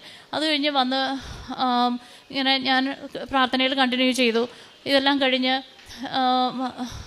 ഇത് ജനുവരിയിലായിരുന്നു ഈ ഓസ്കി നടന്നത്. അപ്പോൾ അതിനുശേഷം കുറച്ചുകൂടെ പിന്നെ ഞങ്ങളുടെ റിസൾട്ട് മാത്രം കുറച്ച് ഡിലേ ആയിരുന്നു. അങ്ങനെ ഡിലേ ആയി ഞാൻ അന്നേരം പ്രാർത്ഥിച്ചു, മാതാവേ ഫെബ്രുവരിയിൽ എൻ്റെ ബർത്ത്ഡേ ആണ്, മാതാവേ എനിക്ക് ആ ബർത്ത്ഡേക്ക് ഒരു ഗിഫ്റ്റ് തരണേ, എനിക്ക് ആ ഓസ്കി പാസ്സാക്കി തരണേ എന്ന് ഞാൻ പ്രാർത്ഥിച്ചു. അപ്പോൾ അങ്ങനെ പ്രാർത്ഥിച്ചുകൊണ്ടിരുന്നു. അങ്ങനെ കൃത്യം എൻ്റെ ബർത്ത്ഡേ ഇരുന്നത് ഫെബ്രുവരി 19-ാം തീയതി രാവിലെ തന്നെ എനിക്ക് റിസൾട്ട് വന്നു, എനിക്ക് ഓസ്കി പാസ്സായെന്നുള്ളത്. മാതാവിൻ്റെ ഒറ്റ കൃപ കൊണ്ട് മാത്രമാണ് എനിക്കത് സാധ്യമാക്കി കിട്ടിയത്. കാരണം ഞങ്ങൾ ഒരു 60 പേര് എഴുതിയിരുന്നു, മലയാളികളായിട്ടും അല്ലാതെ ഒരുപാട് മറ്റുള്ള രാജ്യങ്ങളിൽ നിന്നുള്ളവരൊക്കെ ഉണ്ടായിരുന്നു. അപ്പോൾ അതിൽ ആകെ ഒരു 3 പേരോ 4 പേരോ മൊത്തത്തിൽ പാസ്സായിട്ടുള്ളൂ. അതിലൊരാളായിട്ട് ദൈവം എന്നെ ഉയർത്തി. അതിന് ഈശോയ്ക്ക് മാതാവിന് ഒത്തിരി നന്ദി പറയുന്നു. അതാണ് എൻ്റെ 2ാമത്തെ സാക്ഷ്യം. പിന്നീട് വീണ്ടും പ്രോസസ്സിൻ്റെ ഭാഗമായിട്ട് എനിക്ക് OET-യുടെ റൈറ്റിങ്ങിൽ എനിക്ക് C+ ആയിരുന്നത് ബി ആകണമായിരുന്നു എനിക്ക് വിസ പ്രോസസ്സ് ചെയ്യുന്നതിന് വേണ്ടി. അപ്പോൾ വിസ പ്രോസസ്സ് ചെയ്യാൻ വേണ്ടി ഞാൻ വീണ്ടും റൈറ്റിംഗ് ഒന്നുകൂടെ എഴുതി. അപ്പോൾ അന്നേരമൊക്കെ ഞാൻ ഉടമ്പടി വസ്തുക്കൾ കണ്ടിന്യൂസ് ആയിട്ട് ഉപയോഗിച്ചുകൊണ്ട് മാതാവിൻ്റെ കാശുരൂപവും എപ്പോഴും ഞാൻ കൂടെ കരുതിക്കൊണ്ടാണ് ഞാൻ പോയത്. അപ്പോൾ അവിടെ ആ എക്സാമിനും എനിക്ക് അതുപോലെ തന്നെ ഫസ്റ്റ് ചാൻസ് തന്നെ എനിക്ക് കിട്ടി. മാതാവിനെ അനുഗ്രഹിച്ചു.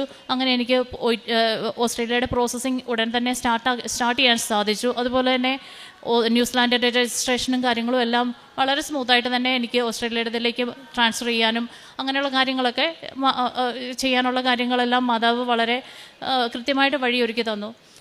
പിന്നീട് ഞാൻ വിസയുടെ പ്രോസസ്സിങ് സ്റ്റാർട്ട് ചെയ്തു. വിസ പ്രോസസ്സിങ് സ്റ്റാർട്ട് ചെയ്തപ്പോഴേക്കും അതിനായിട്ട് ഈ എക്സ്പ്രഷൻ ഓഫ് ഇൻട്രസ്റ്റ് എന്ന് പറഞ്ഞൊരു പ്രോസസ്സാണ് ആദ്യം. അപ്പോൾ നമ്മൾ എല്ലാ സ്റ്റേറ്റുകളിലേക്കും നമ്മുടെ ഇൻട്രസ്റ്റ് നമ്മൾ ഇടുക. അപ്പോൾ അങ്ങനെ ഞാൻ ഓസ്ട്രേലിയയിലെ എല്ലാ സ്റ്റേറ്റിലേക്കും എക്സ്പ്രഷൻ ഓഫ് ഇൻട്രസ്റ്റ് ഇട്ടു. പക്ഷേ മാതാവ് എനിക്ക് ഏതാണ്ട് ഒരു മാസം മുമ്പ് തന്നെ എനിക്ക് വെളിപ്പെടുത്തി തന്നു മാതാവ് എന്നെ ഏത് സ്ഥലത്തേക്കാണ് കൊണ്ടുപോകുന്നത് എന്നുള്ളത്. കാരണം ഞാൻ അതിന് മുമ്പായിട്ട് മെയ്യിൽ ഈ എക്സ്പ്രഷൻ ഓഫ് ഇൻട്രസ്റ്റിന് ഇടുന്നതിന് മുമ്പായിട്ട് തന്നെ മെയ്യിൽ ഞാൻ വണക്കമാസം ഞങ്ങൾ ചെയ്യുന്നുണ്ടായിരുന്നു. അപ്പോൾ നമ്മുടെ പ്രാർത്ഥനാ ഗ്രൂപ്പുകളിൽ പള്ളിയിൽ പോയി ഓരോ ദിവസവും ഓരോ വണക്കമാസം ചെല്ലുന്ന ഒരു പതിവുണ്ടായിരുന്നു. അപ്പോൾ ഒരു വണക്കമാസം, അതായത് മെയ് 28-ാം തീയതിയത്തെ വണക്കമാസം ഞങ്ങളുടെ പ്രാർത്ഥനാ സെല്ലിനായിരുന്നു. അപ്പോൾ ഞങ്ങൾ പോയി അവിടെ പക്ഷേ മുൻപേ പ്രിപ്പയർ ചെയ്തോ, അതായത് ഓരോ ഭാഗം ഇന്ന ആൾക്ക് വായിക്കണമെന്നോ അങ്ങനെയൊന്നും പറഞ്ഞിട്ടുണ്ടായിരുന്നില്ല. ആ ഒരു സമയത്ത് വണക്കമാസം ചെല്ലുന്നതിൻ്റെ ഇടയിൽ തന്നെ അതിലെ ഒരു സംഭവം എന്നുള്ള ഒരു പാട്ടുണ്ട്. ആ പാട്ട് എൻ്റെ കയ്യിലേക്ക് തന്നു വായിക്കാനായിട്ട്. അപ്പോൾ ഞാനത് വായിക്കാൻ തുടങ്ങി. ഒരു 2ാമത്തെ സെൻറ്റൻസ് ആയപ്പോഴേക്കും അതിൽ പറഞ്ഞിരിക്കുന്നു ഓസ്ട്രേലിയയിലെ സിഡ്നിയിലേക്ക് എന്നുള്ളൊരു ആ സംഭവത്തിൽ പറയുന്നുണ്ട്. അപ്പോഴേ എൻ്റെ മനസ്സിൽ മാതാവ് പറഞ്ഞു നീ അങ്ങോട്ടാണ് പോകുന്നതെന്നുള്ളത്. അപ്പോൾ അതെനിക്കൊരു വലിയൊരു എന്താ പറയുക, ഭയങ്കര ഒരു അനുഭവമായിരുന്നു എനിക്ക്. അത് കഴിഞ്ഞ് ഈ എക്സ്പ്രഷൻ ഓഫ് ഇൻട്രസ്റ്റ് ഇട്ട് വിത്തിൻ 3 ഡേയ്സിൽ എനിക്ക് തിരിച്ചവിടെ നിന്ന് റിപ്ലൈ വന്നു. എനിക്ക് ഇതേ സ്റ്റേറ്റിൽ നിന്ന്, എനിക്ക് ന്യൂ സൗത്ത് വെയിൽസ് എന്ന സ്റ്റേറ്റിൽ നിന്ന് എനിക്ക് ഇൻവിറ്റേഷൻ വന്നു. അങ്ങനെ അവിടുന്ന് അവർ അപ്രൂവ് ചെയ്തു. അങ്ങനെ ഞാൻ വിസയുടെ പ്രോസസ്സിങ് സ്റ്റാർട്ട് ചെയ്തു. മാതാവിൻ്റെ വലിയൊരു അനുഭവമായിരുന്നു എനിക്ക് ആ ഒരു സംഭവം എന്ന് പറയുന്നത്. അതിനുശേഷം വീണ്ടും വിസയുടെ പ്രോസസ്സിൻ്റെ ഭാഗമായിട്ട് ബയോമെട്രിക്സ്, മെഡിക്കൽസ്, ഇങ്ങനെയുള്ള കാര്യങ്ങളിലൂടെ എല്ലാം ഞാൻ കടന്നു പോകേണ്ടി വന്നു. അപ്പോൾ ആ ബയോമെട്രിക്സ് സ്മൂത്തായി പോയി. അതിനിടയ്ക്ക് ഞങ്ങൾ വെക്കേഷനായിട്ട് നാട്ടിൽ വന്നു. ആ വെക്കേഷനായിട്ട് നാട്ടിൽ വന്ന സമയത്താണ് നമ്മൾ മെഡിക്കൽ ചെയ്യുന്നത്. ഈ മെഡിക്കൽ ചെയ്യാനായിട്ട് ഞങ്ങൾ ഫാമിലിയായിട്ട് എല്ലാവരും കൂടെ ചെയ്തു. പക്ഷേ സാധാരണ രീതിയിൽ നമ്മൾ പ്രാർത്ഥിക്കാവുന്ന പ്രാർത്ഥനകളെല്ലാം ചെയ്തിട്ടൊക്കെയാണ് നമ്മൾ പോയത്. പക്ഷേ എൻ്റെ മനസ്സിൽ എനിക്കൊരു ആഗ്രഹം ഉണ്ടായിരുന്നു, എന്നെ മാതാവിൻ്റെ ഒരു നല്ലൊരു സാക്ഷ്യം പറയാൻ എനിക്ക് കൃപ തരണേ എന്നുള്ളത്. അതിൻ്റെ ഫലമായിട്ടാണോ എന്ന് എനിക്ക് അറിഞ്ഞുകൂടാ. ഞാൻ മെഡിക്കൽ ചെയ്ത ഉടൻ തന്നെ 2 ദിവസം കഴിഞ്ഞപ്പോൾ എന്നോട് വിളിച്ച് പറഞ്ഞു, ഒരു പോസിറ്റീവ് റിസൾട്ടുണ്ട്, അപ്പോൾ വീണ്ടും എല്ലാം ഒന്ന് റിപ്പീറ്റ് ചെയ്യണമെന്ന്. അപ്പോൾ ഞാൻ ഒത്തിരി അധികം ഭയപ്പെട്ടു. മെഡിക്കലിൽ പോസിറ്റീവ് റിസൾട്ട് വന്നു കഴിഞ്ഞാൽ എന്ത് ചെയ്യുമെന്നുള്ള ഒരു ഇതിൽ ഞാൻ ഒത്തിരി അധികം ഭയപ്പെട്ടു. അങ്ങനെ ഞാനും ഫാമിലി, ഞങ്ങളുടെ 2 പേരുടെയും ഫാമിലി വിഷമിച്ചിരിക്കുന്നതായിരുന്നു. നെക്സ്റ്റ് ഡേ തന്നെ വീണ്ടും ടെസ്റ്റുകളെല്ലാം റിപ്പീറ്റ് ചെയ്യണമെന്ന് പറഞ്ഞു. അങ്ങനെ ഞാൻ നെക്സ്റ്റ് ഡേയിൽ രാവിലെ തന്നെ ഞാൻ കൃപാസനത്തിലേക്ക് വിളിച്ചു. അച്ഛനെ വിളിച്ചിട്ട് എന്തോ ഭാഗ്യത്തിന് എനിക്ക് ഫസ്റ്റ് കോളിൽ തന്നെ ഇവിടെ എനിക്ക് ആൻസർ ചെയ്തു അച്ഛൻ ഇവിടെ ഉണ്ടെന്നുള്ളത്. അങ്ങനെ ഞങ്ങൾ 9 മണിയായപ്പോൾ തന്നെ ഇവിടെ വന്നു. അവിടെ കാര്യങ്ങളെല്ലാം പറഞ്ഞ് എനിക്ക് അച്ഛനെ കാണാനുള്ളൊരു ഇത് കിട്ടി. അങ്ങനെ സ്ലോട്ട് കിട്ടി. അങ്ങനെ ഞാൻ ഇവിടെ വന്ന് പ്രാർത്ഥിക്കാനായിട്ട് ഇവിടെ ഫ്രണ്ടിൽ മുട്ടുകുത്തി. അങ്ങനെ ഒരു 7 പേര് അങ്ങനെ വെച്ചാണ് അച്ഛനെ കാണാൻ വരുന്നത്. അപ്പോൾ ഞങ്ങളവിടെ 7 8 പേര് ഞങ്ങളിവിടെ ഫ്രണ്ടിൽ മുട്ടുകുത്തിയതിൽ അച്ഛൻ എല്ലാവരുടെയും തലയിൽ കൈ വെച്ച് പ്രാർത്ഥിച്ച് ബ്ലസ് ചെയ്തു. അതുപോലെ തന്നെ എല്ലാവർക്കും കാശുരൂപം തന്നു. അങ്ങനെ എൻ്റെ അടുക്കൽ വന്ന് പ്രാർത്ഥിച്ച് കാശുരൂപം തന്നിട്ട് അച്ഛൻ മാതാവിൻ്റെ അടുക്കൽ പ്രാർത്ഥിച്ചിട്ട് എൻ്റെ അടുക്കൽ പറഞ്ഞു, നീ 41 ദിവസം കഴിഞ്ഞ് എല്ലാം റിപ്പീറ്റ് ചെയ്യുക, എന്നിട്ട് ഇവിടെ വന്ന് സാക്ഷ്യം പറഞ്ഞേക്കണമെന്ന് പറഞ്ഞു. അതുപോലെ തന്നെ പക്ഷേ അന്നേ ദിവസം അവരെന്നോട് റിപ്പീറ്റ് ടെസ്റ്റുകളെല്ലാം ചെയ്യാൻ പറഞ്ഞിട്ടുണ്ടായിരുന്നു.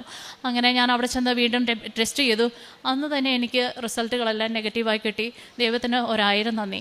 അതിനുശേഷം ഈ അച്ഛൻ 41 ദിവസം എന്ന് പറഞ്ഞത് അതെൻ്റെ മനസ്സിലുണ്ടായിരുന്നു. എന്തുകൊണ്ടാണ് ഈശോയെ വീണ്ടും 41 ദിവസം പറയുന്നത്? അപ്പോൾ നമ്മൾ ഈ റിസൾട്ടുകളെല്ലാം അപ്ലോഡ് ചെയ്യുന്ന സമയത്ത് വീണ്ടും ഒരു ഡോക്ടറിൻ്റെ ഒരു സർട്ടിഫിക്കറ്റ് കൂടെ വേണമെന്നുള്ളത് അവർ പറഞ്ഞു. അങ്ങനെ വീണ്ടും ഞാൻ പിന്നെ എനിക്ക് അന്നേരം ലീവ് തീർന്നു. അപ്പോൾ ഞാൻ വീണ്ടും തിരിച്ച് അബുദാബിക്ക് പോയി. വീണ്ടും എനിക്ക് തിരിച്ച് വരാൻ സാധിക്കുന്നത് ഏതാണ്ട് ഒരു ഒക്ടോബറോടുകൂടിയാണ്. അതിൻ്റെ ഇടയ്ക്ക് അതോടൊപ്പം തന്നെ എനിക്ക് ജപമാല റാലിയിലെല്ലാം പങ്കെടുക്കണമെന്നൊക്കെ ഉള്ള വലിയ ആഗ്രഹം ഉണ്ടായിരുന്നു. പക്ഷേ ഇതിനായിട്ടൊന്നും മുൻകൂട്ടി ഒന്നും ചെയ്തിട്ടില്ല. പക്ഷേ എനിക്ക് എല്ലാം ദൈവം ക്രമീകരിച്ച് തന്ന് എനിക്ക് ഒക്ടോബറിലെ ജപമാല റാലിയിൽ പങ്കെടുക്കാനും സാധിച്ചു. അതിനുശേഷം ആ വരവിൽ തന്നെ എനിക്ക് വീണ്ടും മെഡിക്കൽ ഒന്നുകൂടെ ഞാൻ ചെയ്ത് ഡോക്ടറിൻ്റെ അടുക്കൽ പോയി എനിക്ക് അന്ന് വന്ന റിസൾട്ട് ഇത് ഫോൾസ് പോസിറ്റീവാണെന്ന് ഡോക്ടർ ഡിക്ലെയർ ചെയ്തുകൊണ്ട് എനിക്ക് സർട്ടിഫിക്കറ്റ് തന്നു. ആ സർട്ടിഫിക്കറ്റ് എനിക്ക് വെക്കാനും സാധിച്ചു. ഇത് മാതാവ് ഈശോയും എന്നെ ഒരു വലിയ സഹനത്തിൽ കൂടെ കടത്തിക്കൊണ്ട് പോയതായിരുന്നു. അതുപോലെ തന്നെ എന്നെ ഒരു വലിയ സാക്ഷിയാക്കാനായിട്ട് എനിക്കൊരു ആഗ്രഹം ഉണ്ടായിരുന്നു. അത് ചെയ്യാനായിട്ട് തന്നെ ദൈവം എനിക്ക് ഇടവരുത്താനുള്ളൊരു വഴിയായിട്ട് ദൈവം ഒരുക്കി തരുമായിരുന്നെന്ന് ഞാൻ വിശ്വസിക്കുന്നു. അതുപോലെ തന്നെ അതിനുശേഷം ജനുവരി 8-ാം തീയതി എനിക്ക് ഓസ്ട്രേലിയയിലേക്കുള്ള വിസ ഗ്രാൻഡായി കിട്ടി, എനിക്കും ഫാമിലിക്കും. അങ്ങനെ അതും ദൈവത്തിൻ്റെ വലിയൊരു കൃപയായിരുന്നു. അതിനുശേഷം ഞാൻ ജോലിക്കായിട്ട് ശ്രമിച്ചുകൊണ്ടിരുന്നു. ആ ജോലിക്കായിട്ട് ശ്രമിച്ചുകൊണ്ടിരുന്നപ്പോൾ ഇതുപോലെ തന്നെ ഇൻ്റർവ്യൂ അറ്റൻഡ് ചെയ്യുന്ന സമയങ്ങളിലൊക്കെ ജപമാലയും അതുപോലെ തന്നെ വിശുദ്ധ വസ്തുക്കളും എല്ലാം ഉപയോഗിച്ചുകൊണ്ടാണ് ഞാൻ ഇൻ്റർവ്യൂ അറ്റൻഡ് ചെയ്തത്. ആ ഇൻ്റർവ്യൂ അറ്റൻഡ് ചെയ്ത സമയത്ത് മാതാവ് കൂടെ ഉണ്ടായിരിക്കണമെന്ന് പ്രാർത്ഥിച്ചു. പക്ഷേ എനിക്കൊരു 2 ദിവസം കഴിഞ്ഞപ്പോൾ എനിക്കത് ഇൻ്റർവ്യൂ കിട്ടുമോ ഇല്ലയോ എന്നൊന്നും എനിക്കറിയില്ല. കാരണം എനിക്ക് ഒത്തിരി പ്രതീക്ഷയൊന്നും ഉണ്ടായിരുന്നില്ല. പക്ഷേ അതും വീണ്ടും എനിക്ക് നെക്സ്റ്റ് എൻ്റെ ബർത്ത്ഡേയുടെ സമയത്ത് ആ ബർത്ത്ഡേയുടെ ഗിഫ്റ്റായിട്ട് തന്നെ മാതാവ് എനിക്ക് ജോബ് ഓഫർ അതേ ദിവസം തന്നെ എനിക്ക് തന്ന് മാതാവിനെ അനുഗ്രഹിച്ചു. ഈശോയ്ക്ക് മാതാവിന് 1000 നന്ദി പറയുന്നു ഇത്രയധികം അനുഗ്രഹങ്ങൾ നൽകിയതിന്. പിന്നെ അതിനുശേഷം ഞാൻ അതുപോലെ തന്നെ ഇതുപോലെ ഈ സഹനത്തിൽ കൂടെ പോയപ്പോഴൊക്കെ എനിക്ക് വേറൊരു ഇത് തന്ന ദൈവം എൻ്റെ കുടുംബത്തെ എൻ്റെയും ഹസ്ബൻഡിൻ്റെയും ഒക്കെ കുടുംബത്തെ അതിനായിട്ടെല്ലാം ഒരുക്കി വളരെയധികം സപ്പോർട്ട് കൂടി എല്ലാവരും കൂടെ നിന്നു. അതുപോലെ തന്നെ അതിന് മുമ്പായിട്ട് തന്നെ മാതാവ് മെഡ്ജുഗോറി എന്ന് പറഞ്ഞ സ്ഥലത്തു നിന്ന് എൻ്റെ കൂടെ വർക്ക് ചെയ്യുന്ന ഒരു ചേച്ചിയുടെ കയ്യിൽ മാതാവ് എനിക്കൊരു കൊന്ത തന്നു വിട്ടു. അത് കറക്റ്റ് ഗ്രേ കളറിലുള്ള മാതാവിൻ്റെ ഒരു കൊന്ത തന്നെയായിരുന്നു. ഇതെല്ലാം മാതാവ് എനിക്കൊരു അടയാളമായിട്ട് തരുമായിരുന്നു. അതായത് നമ്മൾ ആ പ്രാർത്ഥനയിൽ മുറുകെ പിടിക്കാനുള്ളൊരു ധൈര്യം കൂടുതൽ തരുന്നതുകൊണ്ടാണ് മാതാവിനെ നടത്തിയത്. ഇതിനെല്ലാം ശേഷം പിന്നീട് അതുപോലെ തന്നെ എനിക്കെൻ്റെ ചെറുപ്പത്തിലുള്ളൊരു ആഗ്രഹമായിരുന്നു ബൈബിളിനെ പറ്റി ഒന്ന് പഠിക്കണം എന്നുള്ളത്. അങ്ങനെ അതിനും ദൈവം ഇതിന് ശേഷം, അതായത് ജോലി കിട്ടുന്ന ആ ഒരു ഏകദേശം ആ സമയത്തോടു കൂടി തന്നെ അതിനും ഉള്ള വഴിയെല്ലാം ഒരുക്കി. എനിക്കറിയാവുന്ന ഒരു ചേച്ചി വഴി അത് ഞാനായിട്ട് അങ്ങോട്ട് പറയുകയോ ഒന്നും ചെയ്തതല്ല. ഒരു ദിവസം ഈ ചേച്ചി വന്ന് എൻ്റെ അടുത്ത് ചോദിച്ചു, ബൈബിൾ ക്ലാസ്സിൽ ബൈബിൾ പഠിക്കാൻ ആഗ്രഹമുണ്ടോ എന്ന്. അപ്പം എൻ്റെ മനസ്സിലുണ്ടായിരുന്നൊരു കാര്യം തന്നെ ദൈവം ഇങ്ങോട്ട് വന്ന് ചോദിച്ച ഒരു അവസ്ഥയായിരുന്നത്. അപ്പം ഞാനങ്ങനെ അതിനകത്ത് ചേർന്നു. അതും വളരെ സക്സസ്ഫുള്ളായിട്ട് ഇപ്പോൾ ഒരു 53 ക്ലാസ്സിന് അധികം എനിക്കിപ്പോൾ കൂടാൻ സാധിച്ചു. അതുവഴിയെല്ലാം ഈശോയോട് എനിക്ക് കൂടുതൽ അടുക്കാനും സാധിച്ചു. ഇതെല്ലാം എനിക്ക് ഒത്തിരി അനുഗ്രഹം, എനിക്ക് കൃപാസന ഉടമ്പടി വഴി ലഭിച്ച അനുഗ്രഹങ്ങളാണ്. അതുപോലെ തന്നെ പിന്നെ ഞാൻ പ്രേക്ഷിത പ്രവർത്തനമായിട്ട് ഞാൻ ചെയ്തത് ഞാൻ ഏത് എക്സാമിന് പോകുമ്പോഴും അവിടെയെല്ലാം വെച്ച് എൻ്റെ കയ്യിലുള്ളത് അതായത് ഒന്നെങ്കിൽ ആദ്യം ഞാൻ ഐക്യുവിന് പോയപ്പോഴേക്കും ഞാൻ ജപമാലയുടെ പറ്റിയുള്ളൊരു എക്സ്പ്ലനേഷൻ ആയിരുന്നു, അത് ഞാൻ അവിടെ കൊടുത്തു. അതുപോലെ തന്നെ പിന്നീട് എൻ്റെ ഈ പത്രമായിട്ടും അല്ലെങ്കിൽ ഈ പ്രത്യക്ഷീകരണ പ്രാർത്ഥന ഉടമ്പടി പ്രാർത്ഥനയും പ്രിൻ്റ് എടുത്തതായിട്ട് അല്ലെങ്കിൽ കാശ് രൂപമായിട്ട് എനിക്കറിയാവുന്ന ആൾക്കാരുടെ കയ്യിലൊക്കെ കൊടുക്കാനും അതുപോലെ തന്നെ പ്രാർത്ഥിക്കാനും അനുഭവങ്ങൾ പറയാനും ഒക്കെയുള്ള കൃപ അവരോടെല്ലാം പറയാനുള്ള കൃപ എനിക്ക് ദൈവം തന്നു. അതുപോലെ തന്നെ എല്ലാ ദിവസവും എനിക്ക് സ്റ്റാറ്റസിൽ എല്ലാ ദിവസവും അല്ല, നമ്മുടെ ചൊവ്വാഴ്ചത്തെ ഉടമ്പടി ധ്യാനവും സ്റ്റാറ്റസിൽ ഷെയർ ചെയ്യാൻ, പത്രം പള്ളിയിൽ കൊടുക്കാനും ഇവിടെ ബസ് സ്റ്റാൻഡുകളിലും ഒക്കെ ഞാൻ കൊടുക്കാനൊക്കെ ഉള്ള കൃപ ദൈവം എനിക്ക് തന്നു. അതൊക്കെയാണ് പ്രേക്ഷിത പ്രവർത്തനമായിട്ട് ഞാൻ ചെയ്തത്. പിന്നെ കാരുണ്യ പ്രവൃത്തികളായിട്ടെന്ന് പറഞ്ഞാൽ എന്നെക്കൊണ്ട് സാധിക്കുന്ന വിധത്തിലൊക്കെ എനിക്ക് സാമ്പത്തിക സഹായമൊക്കെ ചെയ്യാൻ സാധിച്ചിട്ടുണ്ട്. പ്രത്യേകിച്ച് നമുക്ക് അറിയാവുന്നവരായിട്ടുള്ള ബുദ്ധിമുട്ട് അനുഭവിക്കുന്ന ആൾക്കാരൊക്കെ നമ്മളുടെ അടുക്കൽ വന്ന് ചോദിക്കുമ്പോഴൊക്കെ അവർക്കുള്ള സഹായം കൊടുക്കുകയും, അതുപോലെ തന്നെ ഞാൻ അറിയാവുന്ന 1-2 അതായത് ഈ വൃദ്ധസദനങ്ങളിലും അതുപോലെ ഒരു ക്യാൻസർ രോഗികളെ നോക്കുന്നൊരു സ്ഥലം കോട്ടയത്തുണ്ട്. അപ്പോൾ അവിടെയുമൊക്കെ എനിക്ക് സാമ്പത്തികമായിട്ട് ഇടയ്ക്കിടയ്ക്ക് സഹായം ചെയ്യാൻ സാധിക്കാറുണ്ട്. അതുപോലെ തന്നെ അവിടെ എനിക്ക് എന്ന് വെക്കേഷൻ വന്നാലും ഒരു ദിവസമെങ്കിലും അവിടെ പോയി എന്ന് ശുശ്രൂഷ ഒരു ദിവസം ചെയ്യാനുള്ള കൃപ എനിക്ക് ദൈവം തന്നു. പിന്നെ അബുദാബിയിലായിരുന്നപ്പോഴാണേലും ഓരോ ദിവസം അതായത് ആഴ്ചയിൽ ഒന്നെന്നുള്ള രീതിയിൽ നമ്മൾ വെളിയിൽ അവിടെ വെയിലത്തൊക്കെ പണിയെടുക്കുന്ന ഒരുപാട് ആൾക്കാരുണ്ട്. അപ്പോൾ അങ്ങനെയുള്ളവർക്ക് നമുക്ക് ഫുഡ് മേടിച്ചു കൊടുക്കാൻ, അതായത് ആഴ്ചയിൽ ഒരു ദിവസമെങ്കിലും ഒരു 5-10 പൊതി വാങ്ങിച്ചു കൊടുക്കാനുള്ള കൃപ തന്നു. അതൊക്കെ കിട്ടുമ്പോൾ അവർക്ക് ഒത്തിരി സന്തോഷമാണ്. അപ്പോൾ അതും ദൈവത്തിൻ്റെ മഹത്വം. ഞാനിപ്പോൾ അവരോട് പറയും ഗോഡ് ബ്ലെസ് യു എന്ന് പറഞ്ഞിട്ട് ഞാൻ എപ്പോഴും കൊടുക്കാറുള്ളത്. അങ്ങനെ അല്ലാതെ അതിൽ കൂടുതൽ നമുക്ക് അവിടെ ചെയ്യാനായിട്ട് റെസ്ട്രിക്ഷൻ ഉള്ളത് കാരണമാണ് കൂടുതലും ഞാൻ അല്ലാതെയുള്ള പ്രേക്ഷിത പ്രവർത്തനങ്ങൾ പള്ളിയിൽ തന്നെയാണ് ചെയ്തുകൊണ്ടിരുന്നത്. പിന്നെ ആത്മീയ വളർച്ച എന്ന് പറഞ്ഞാൽ എനിക്കും എൻ്റെ കുടുംബത്തിനും, അതായത് പ്രത്യേകിച്ച് ഹസ്ബൻഡിനാണെങ്കിലും കുട്ടികൾക്കാണെങ്കിലും എല്ലാം ഈശോയിലേക്ക് കൂടുതൽ അടുത്ത് വരാനുള്ള ഒരു കൃപ ദൈവം തന്നു. അതുപോലെ തന്നെ എല്ലാ ദിവസവും കുരിശ് വരയ്ക്കാനും പറ്റുന്ന ദിവസങ്ങളിൽ, അതായത് എനിക്ക് ഓഫുള്ള എല്ലാ ദിവസങ്ങളിലും എനിക്ക് പള്ളിയിൽ പോകാനുള്ള കൃപ എനിക്ക് തന്നു. അതായത് പള്ളിയിൽ പോകുന്നില്ലെങ്കിൽ നമുക്കുള്ളൊരു ബുദ്ധിമുട്ടായിട്ടുള്ള ഫീൽ ചെയ്യുന്നു. അങ്ങനെ ആ ഒരു ഇതിലേക്ക് എന്നെ ദൈവം വളർത്തി. അതുപോലെ തന്നെ അവിടെ യുദ്ധമൊക്കെ നടന്ന സമയങ്ങളിലാണെങ്കിൽ പോലും പലരും എന്നോട് ചോദിച്ചിട്ടുണ്ട്, എന്തിനാ ഇങ്ങനെയുള്ള റിസ്ക്കുള്ള സമയങ്ങളിലൊക്കെ പള്ളിയിൽ പോകുന്നത് രാവിലെ 10-30 കിലോമീറ്റർ എനിക്ക് ഡ്രൈവ് ചെയ്ത് പോകണം. പക്ഷേ എങ്കിലും ആ സമയത്തൊക്കെ എന്താ പറയുക, ഈശോ വചനങ്ങൾ നൽകി എന്നെ ശക്തിപ്പെടുത്തിക്കൊണ്ടിരുന്നു. അങ്ങനെ എനിക്ക് ആ ദിവസങ്ങളിലെല്ലാം കുർബാന കൂടാനുള്ള കൃപയൊക്കെ എനിക്ക് ദൈവം തന്നു. അങ്ങനെ ഓരോ നിമിഷവും അനുദിനം കാത്തുകൊള്ളുന്ന പരിശുദ്ധ മാതാവിനും ഈശോയ്ക്കും 1000 നന്ദി പറയുന്നു. അവിടുന്ന് അരുൾ ചെയ്തു, ഞാൻ നിങ്ങളോട് കൂടി ഉണ്ടായിരിക്കും, ഞാനാണ് നിന്നെ അയക്കുന്നത്. പുറപ്പാടിൻ്റെ പുസ്തകം 3-ാം അധ്യായം 12-ാം വചനമാണ്. ഉടമ്പടി മക്കളുടെ ജീവിതത്തിലും മരിയൻ ഉടമ്പടിയിൽ നമ്മളും ഈശോയോടും അമ്മയോടും ചേർന്ന് നിൽക്കുമ്പോൾ ദൈവം നമ്മോട് പറയുന്നതും അതുതന്നെയാണ്, നീ ഒറ്റയ്ക്കല്ല, ഞാൻ നിന്നോട് കൂടെ ഉണ്ട് എന്നാണ്. ആ വാഗ്ദാനത്തിൽ ഉറച്ചു നിന്നുകൊണ്ടാണ് നാം ഉടമ്പടി നിബന്ധനകൾ പാലിച്ച് ഉടമ്പടിക്ക് അനുസരിച്ച് നാം മുന്നോട്ട് ജീവിതം നയിക്കുന്നത്. ഈശോയും അമ്മയും ചേർന്ന് നിന്ന് ആ ദൈവ സാന്നിധ്യം അനുഭവിച്ചറിഞ്ഞ ഒരു നല്ല പ്രത്യക്ഷീകരണ സാക്ഷ്യമാണ് മെറിൻ ജോയ് നമ്മളോട് പങ്കുവച്ചത്. ഓസ്ട്രേലിയയിലേക്കുള്ള പ്രോസസ്സിങ്ങിന് വേണ്ടിയിട്ട് ഓരോ പേപ്പർ വെക്കുമ്പോഴും ഓരോ ഇൻ്റർവ്യൂവിന് പോകുമ്പോഴും എല്ലാം ഈശോയുടെയും അമ്മയുടെയും സാന്നിധ്യം എങ്ങനെ അടുത്തറിഞ്ഞ് ആ സാന്നിധ്യത്തിൽ കൂടെ യാത്ര ചെയ്യുന്ന ആ ഈശോയുടെ സാന്നിധ്യം മനസ്സിലാക്കി അനുഭവിച്ചറിഞ്ഞ ഒരു സാക്ഷ്യമാണിത്. ആദ്യമായിട്ട് IQN എക്സാം പോയപ്പോഴും വെഞ്ചരിച്ച ഉപ്പ് കയ്യിൽ വെച്ച് വിശ്വാസ പ്രമാണം ചൊല്ലി പ്രാർത്ഥിച്ച് പോയതിൻ്റെ ഫലമായിട്ട് IQN എക്സാം പാസ്സാകാൻ സാധിച്ചു. പിന്നീടുണ്ടായിരുന്ന OSCE എക്സാമാണ്. അതും അതുപോലെ തന്നെ എല്ലാ രീതിയിലും ഈശോയുടെ അമ്മയുടെ സാന്നിധ്യമാണ്. മഴവില്ലിൻ്റെ രൂപത്തിലാണ് ആ പരീക്ഷയ്ക്ക് പോയപ്പോൾ അമ്മയുടെ സാന്നിധ്യം, ഞാൻ നിൻ്റെ കൂടെയുണ്ട് മകളെ എന്ന് പറഞ്ഞുകൊണ്ട് മഴവില്ല് കാണിച്ചുകൊണ്ടാണ് അമ്മയുടെ സാന്നിധ്യം മനസ്സിലാക്കിയത്. അത് ഈ മകളുടെ സാക്ഷ്യത്തിൽ പറഞ്ഞത്, മാതാവ് എന്നെ ഓർക്കുന്നുണ്ട് എന്ന് എന്നെ ഓർമ്മിപ്പിച്ചു എന്നാണ് ആ മഴവില്ല് കണ്ടപ്പോൾ എനിക്ക് മനസ്സിലായെന്നാണ്. ആ ദൈവത്തിൻ്റെ സാന്നിധ്യവും അമ്മയുടെ ആ കൂടെയുള്ള അമ്മയുടെ ആ വാത്സല്യവും കരുണയും ആ പ്രസൻസ് ഈ മകൾക്ക് ഫീൽ ചെയ്യാൻ സാധിച്ചു.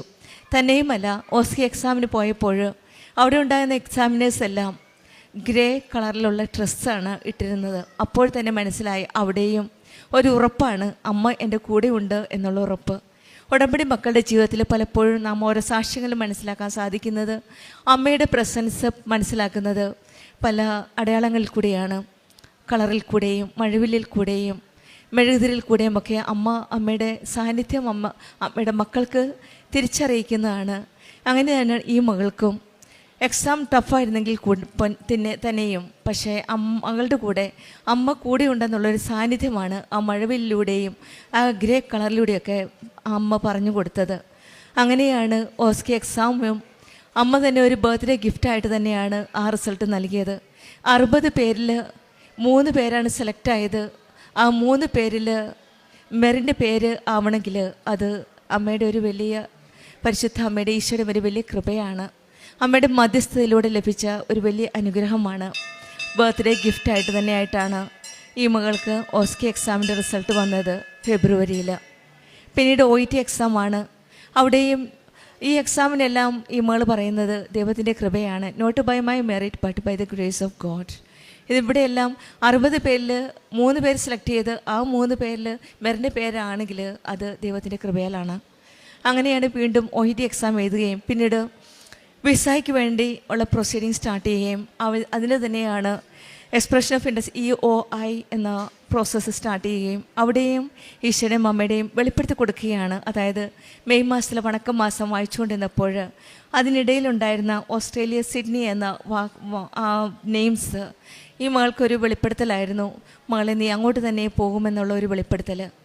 ഈശോയുടെ അമ്മയുടെ ചേർന്ന് നിൽക്കുമ്പോൾ ഉടമ്പടി മക്കളുടെ ജീവിതത്തിൽ നമുക്കറിയാം, പരിശുദ്ധ അമ്മ ജീവനോടെ പ്രത്യക്ഷപ്പെട്ട ഈ ആലയത്തിൽ ഡിസംബർ 7-ാം തീയതി 2004 ഉച്ചകഴിഞ്ഞ് 2:30 അമ്മ വന്നപ്പോൾ അമ്മ ഒരു മെസ്സേജുമായിട്ടാണ് വന്നത്. അതായത് ദുരന്തം ഉണ്ടാകാൻ പോകുന്നു, പ്രാർത്ഥിക്കുക എന്ന ഒരു മെസ്സേജ്. നമ്മുടെ ജീവിതത്തിൽ ഉടമ്പടി മക്കളുടെ ജീവിതത്തിൽ വരാൻ പോകുന്ന കാര്യമൊക്കെ മുൻകൂട്ടി പറയുന്ന ഒരമ്മയാണ് കൃപാസന അമ്മ. ഈ മകൾക്കുള്ള ആ വെളിപ്പെടുത്തലും പോകാൻ പോകുന്ന സ്ഥലവും വെളിപ്പെടുത്തി കൊടുക്കുകയാണ് അമ്മ. ഉടമ്പടി മക്കൾ ഉടമ്പടിയിൽ നിബന്ധനകളനുസരിച്ച് പാലിച്ച് ജീവിക്കുമ്പോൾ ഈശോയും അമ്മയും ഓരോ കാര്യങ്ങൾ വെളിപ്പെടുത്തി കൊടുക്കുകയാണ്. അങ്ങനെയാണ് ഈ മകൾക്ക് അന്നൊരു മനസ്സിലൊരു ഫീലിംഗ്, ഒരു വെളിപ്പെടുത്തൽ പോലെ ഒരു ഫീലിംഗ് വന്നു, ഓസ്ട്രേലിയ സിഡ്നിയിലേക്ക് തന്നെ എനിക്ക് ജോലി കിട്ടുമെന്ന്. ആ വെളിപ്പെടുത്തലിനെ തുടർന്ന് തന്നെയാണ് വീണ്ടും അത് കൺവിൻസായിട്ട് കൺഫേം ആകുന്നത്. അങ്ങോട്ട് തന്നെയാണ് പിന്നീട് ജോലി കിട്ടുന്നത്. പിന്നീടുണ്ടായിരുന്ന ഒരു തടസ്സമായിരുന്നു മെഡിക്കലിൻ്റെ. അത് പോസിറ്റീവായിട്ട് വന്നപ്പോഴും അവിടെ ഒരു കൂടുതൽ തീക്ഷ്ണതയോടെ പ്രാർത്ഥിക്കുകയാണ്. ഈശോയുടെ അമ്മയോട് ചേർന്ന് നിന്ന് ഉടമ്പടി തൈലവും ഉടമ്പടി നേർച്ച വസ്തുക്കളൊക്കെ ഉപയോഗിച്ച് പ്രാർത്ഥിച്ചു. ഇവിടെ വന്ന് ബഹുമാനപ്പെട്ട ജോസഫ് അച്ഛനെ കണ്ടു. അച്ഛൻ്റെ ബ്ലെസ്സിങ് മേടിച്ചു. അച്ഛൻ പറഞ്ഞത് 41 ദിവസം കഴിഞ്ഞ് ടെസ്റ്റ് റിപ്പീറ്റ് ചെയ്യുക, പിന്നീട് വന്ന് സാക്ഷ്യം പറയണമെന്നാണ്. ആ മെസ്സേജ് ഒരു പക്ഷേ അച്ഛന് കൊടുത്തത് കൃപാസനം അമ്മ തന്നെയാണ്. അമ്മ പ്രത്യക്ഷപ്പെട്ട ഈ പുണ്യസ്ഥലത്ത് വന്ന് പ്രാർത്ഥിക്കുമ്പോൾ നമ്മുടെ കണ്ണീരൊപ്പുന്ന ആ അമ്മയാണ് നമ്മുടെ ഓരോ കാര്യം ഈശോയിലേക്ക് കൊണ്ടുപോകുന്നത്. ആ പ്രാർത്ഥനയുടെ ഫലമായിട്ടാണ് ജോസഫ് അച്ഛന് പരിശുദ്ധ അമ്മ തന്നെ, കൃപാസനം അമ്മ തന്നെ വെളിപ്പെടുത്തി കൊടുത്തതാണ് 41 ദിവസത്തിന് ശേഷം ടെസ്റ്റ് റിപ്പീറ്റ് ചെയ്യാൻ. അങ്ങനെ ഈ മകൾ ടെസ്റ്റ് റിപ്പീറ്റ് ചെയ്തു 41 ദിവസം കഴിഞ്ഞതിന് ശേഷം. അങ്ങനെ ആ ടെസ്റ്റ് പിന്നീട് എല്ലാം ക്ലിയറായി, മെഡിക്കൽ ക്ലിയർ ആകാൻ സാധിച്ചു. പിന്നീട് അച്ഛൻ പറഞ്ഞ പ്രകാരമാണ് ഇന്ന് പരിശുദ്ധ അമ്മയുടെ സന്നിധിയിൽ അമ്മയുടെ പ്രത്യക്ഷീകരണത്തിൻ്റെ സാക്ഷിയായിട്ട് ഇന്ന് ഈ മകൾ വന്നിരിക്കുന്നത് അമ്മയ്ക്ക് നന്ദി പറയുവാനായിട്ട്. അങ്ങനെ എല്ലാ കാര്യങ്ങളും ഈശോയും അമ്മയെ നടത്തി കൊടുത്തു. ജാനുവരി 8-ാം തീയതി ഓസ്ട്രേലിയക്കുള്ള വിസ കിട്ടി. ഓഫർ ലെറ്റർ ബർത്ത്ഡേയുടെ ഗിഫ്റ്റായിട്ട് വീണ്ടും ഫെബ്രുവരി 19-ാം തീയതി മകളുടെ ബർത്ത്ഡേ ആണ്. ആ ബർത്ത്ഡേയുടെ അന്ന് തന്നെയാണ് ഡേറ്റ് കിട്ടിയത്. അങ്ങോട്ട് ഓസ്ട്രേലിയക്ക് പോകുവാനായിട്ടുള്ള ഓഫർ ലെറ്റർ വന്നത്. എല്ലാം ഈശോയുടെയും അമ്മയുടെയും ഒരു വലിയ കൃപയായിട്ടാണ് ഈ മകൾ സാക്ഷ്യപ്പെടുത്തുന്നത്. തന്നെയുമല്ല, ഒരു ആഗ്രഹമുണ്ടായിരുന്നു ബൈബിൾ പഠിക്കണം. ആ ബൈബിൾ പഠിക്കാനുള്ള ആഗ്രഹത്തോടു കൂടി ബൈബിൾ കോഴ്സ് അറ്റൻഡ് ചെയ്യുവാനും സാധിച്ചു. ഇതെല്ലാം ഈശോയുടെയും അമ്മയുടെ ഒരു വലിയ കൃപയാണ്. ഈ കൃപയൊക്കെ ലഭിക്കണമെങ്കിൽ, ഈ അനുഗ്രഹം ലഭിക്കണമെങ്കിൽ അത്രമാത്രം ശ്രദ്ധയോടെ തീഷ്ണതയോടെ ഉടമ്പടി നിബന്ധനകൾ പാലിച്ചിരിക്കാം. കാരണം യുദ്ധത്തിൻ്റെ സമയത്ത് പോലും കുർബാന തടസ്സപ്പെടാതെ കുർബാനയ്ക്ക് പോവുകയും പ്രാർത്ഥിക്കുകയും ഒക്കെ ചെയ്ത് ഈശോയുടെയും അമ്മയുടെയും ഒരു വലിയ അനുഗ്രഹത്തിന് വേണ്ടിയിട്ടാണ്. ആ അനുഗ്രഹമാണ് ഇന്ന് പരിശുദ്ധ അമ്മയുടെ പ്രത്യക്ഷീകരണത്തിൻ്റെ സാക്ഷിയാക്കി ഈ മകളെ ഇന്ന് മാറ്റിയത്. ആ ആത്മീയതയിൽ, ആത്മീയ പാതയിലൂടെ സഞ്ചരിക്കാനുള്ള ആ തീഷ്ണത, മറ്റുള്ളവരെ സഹായിക്കാനും കാരുണ്യ പ്രവർത്തനം ചെയ്യുവാനും ആത്മീയ ജീവിതം നയിക്കുവാനുമുള്ള ആത്മാർത്ഥതയും വിശ്വസ്തതയും കണ്ടുകൊണ്ടാണ് ഇന്ന് പരിശുദ്ധ അമ്മയുടെ പ്രത്യക്ഷീകരണത്തിൻ്റെ സാക്ഷിയായിട്ട് മെറിൻ വന്നിരിക്കുന്നത്. മെറിന് കുടുംബത്തിൽ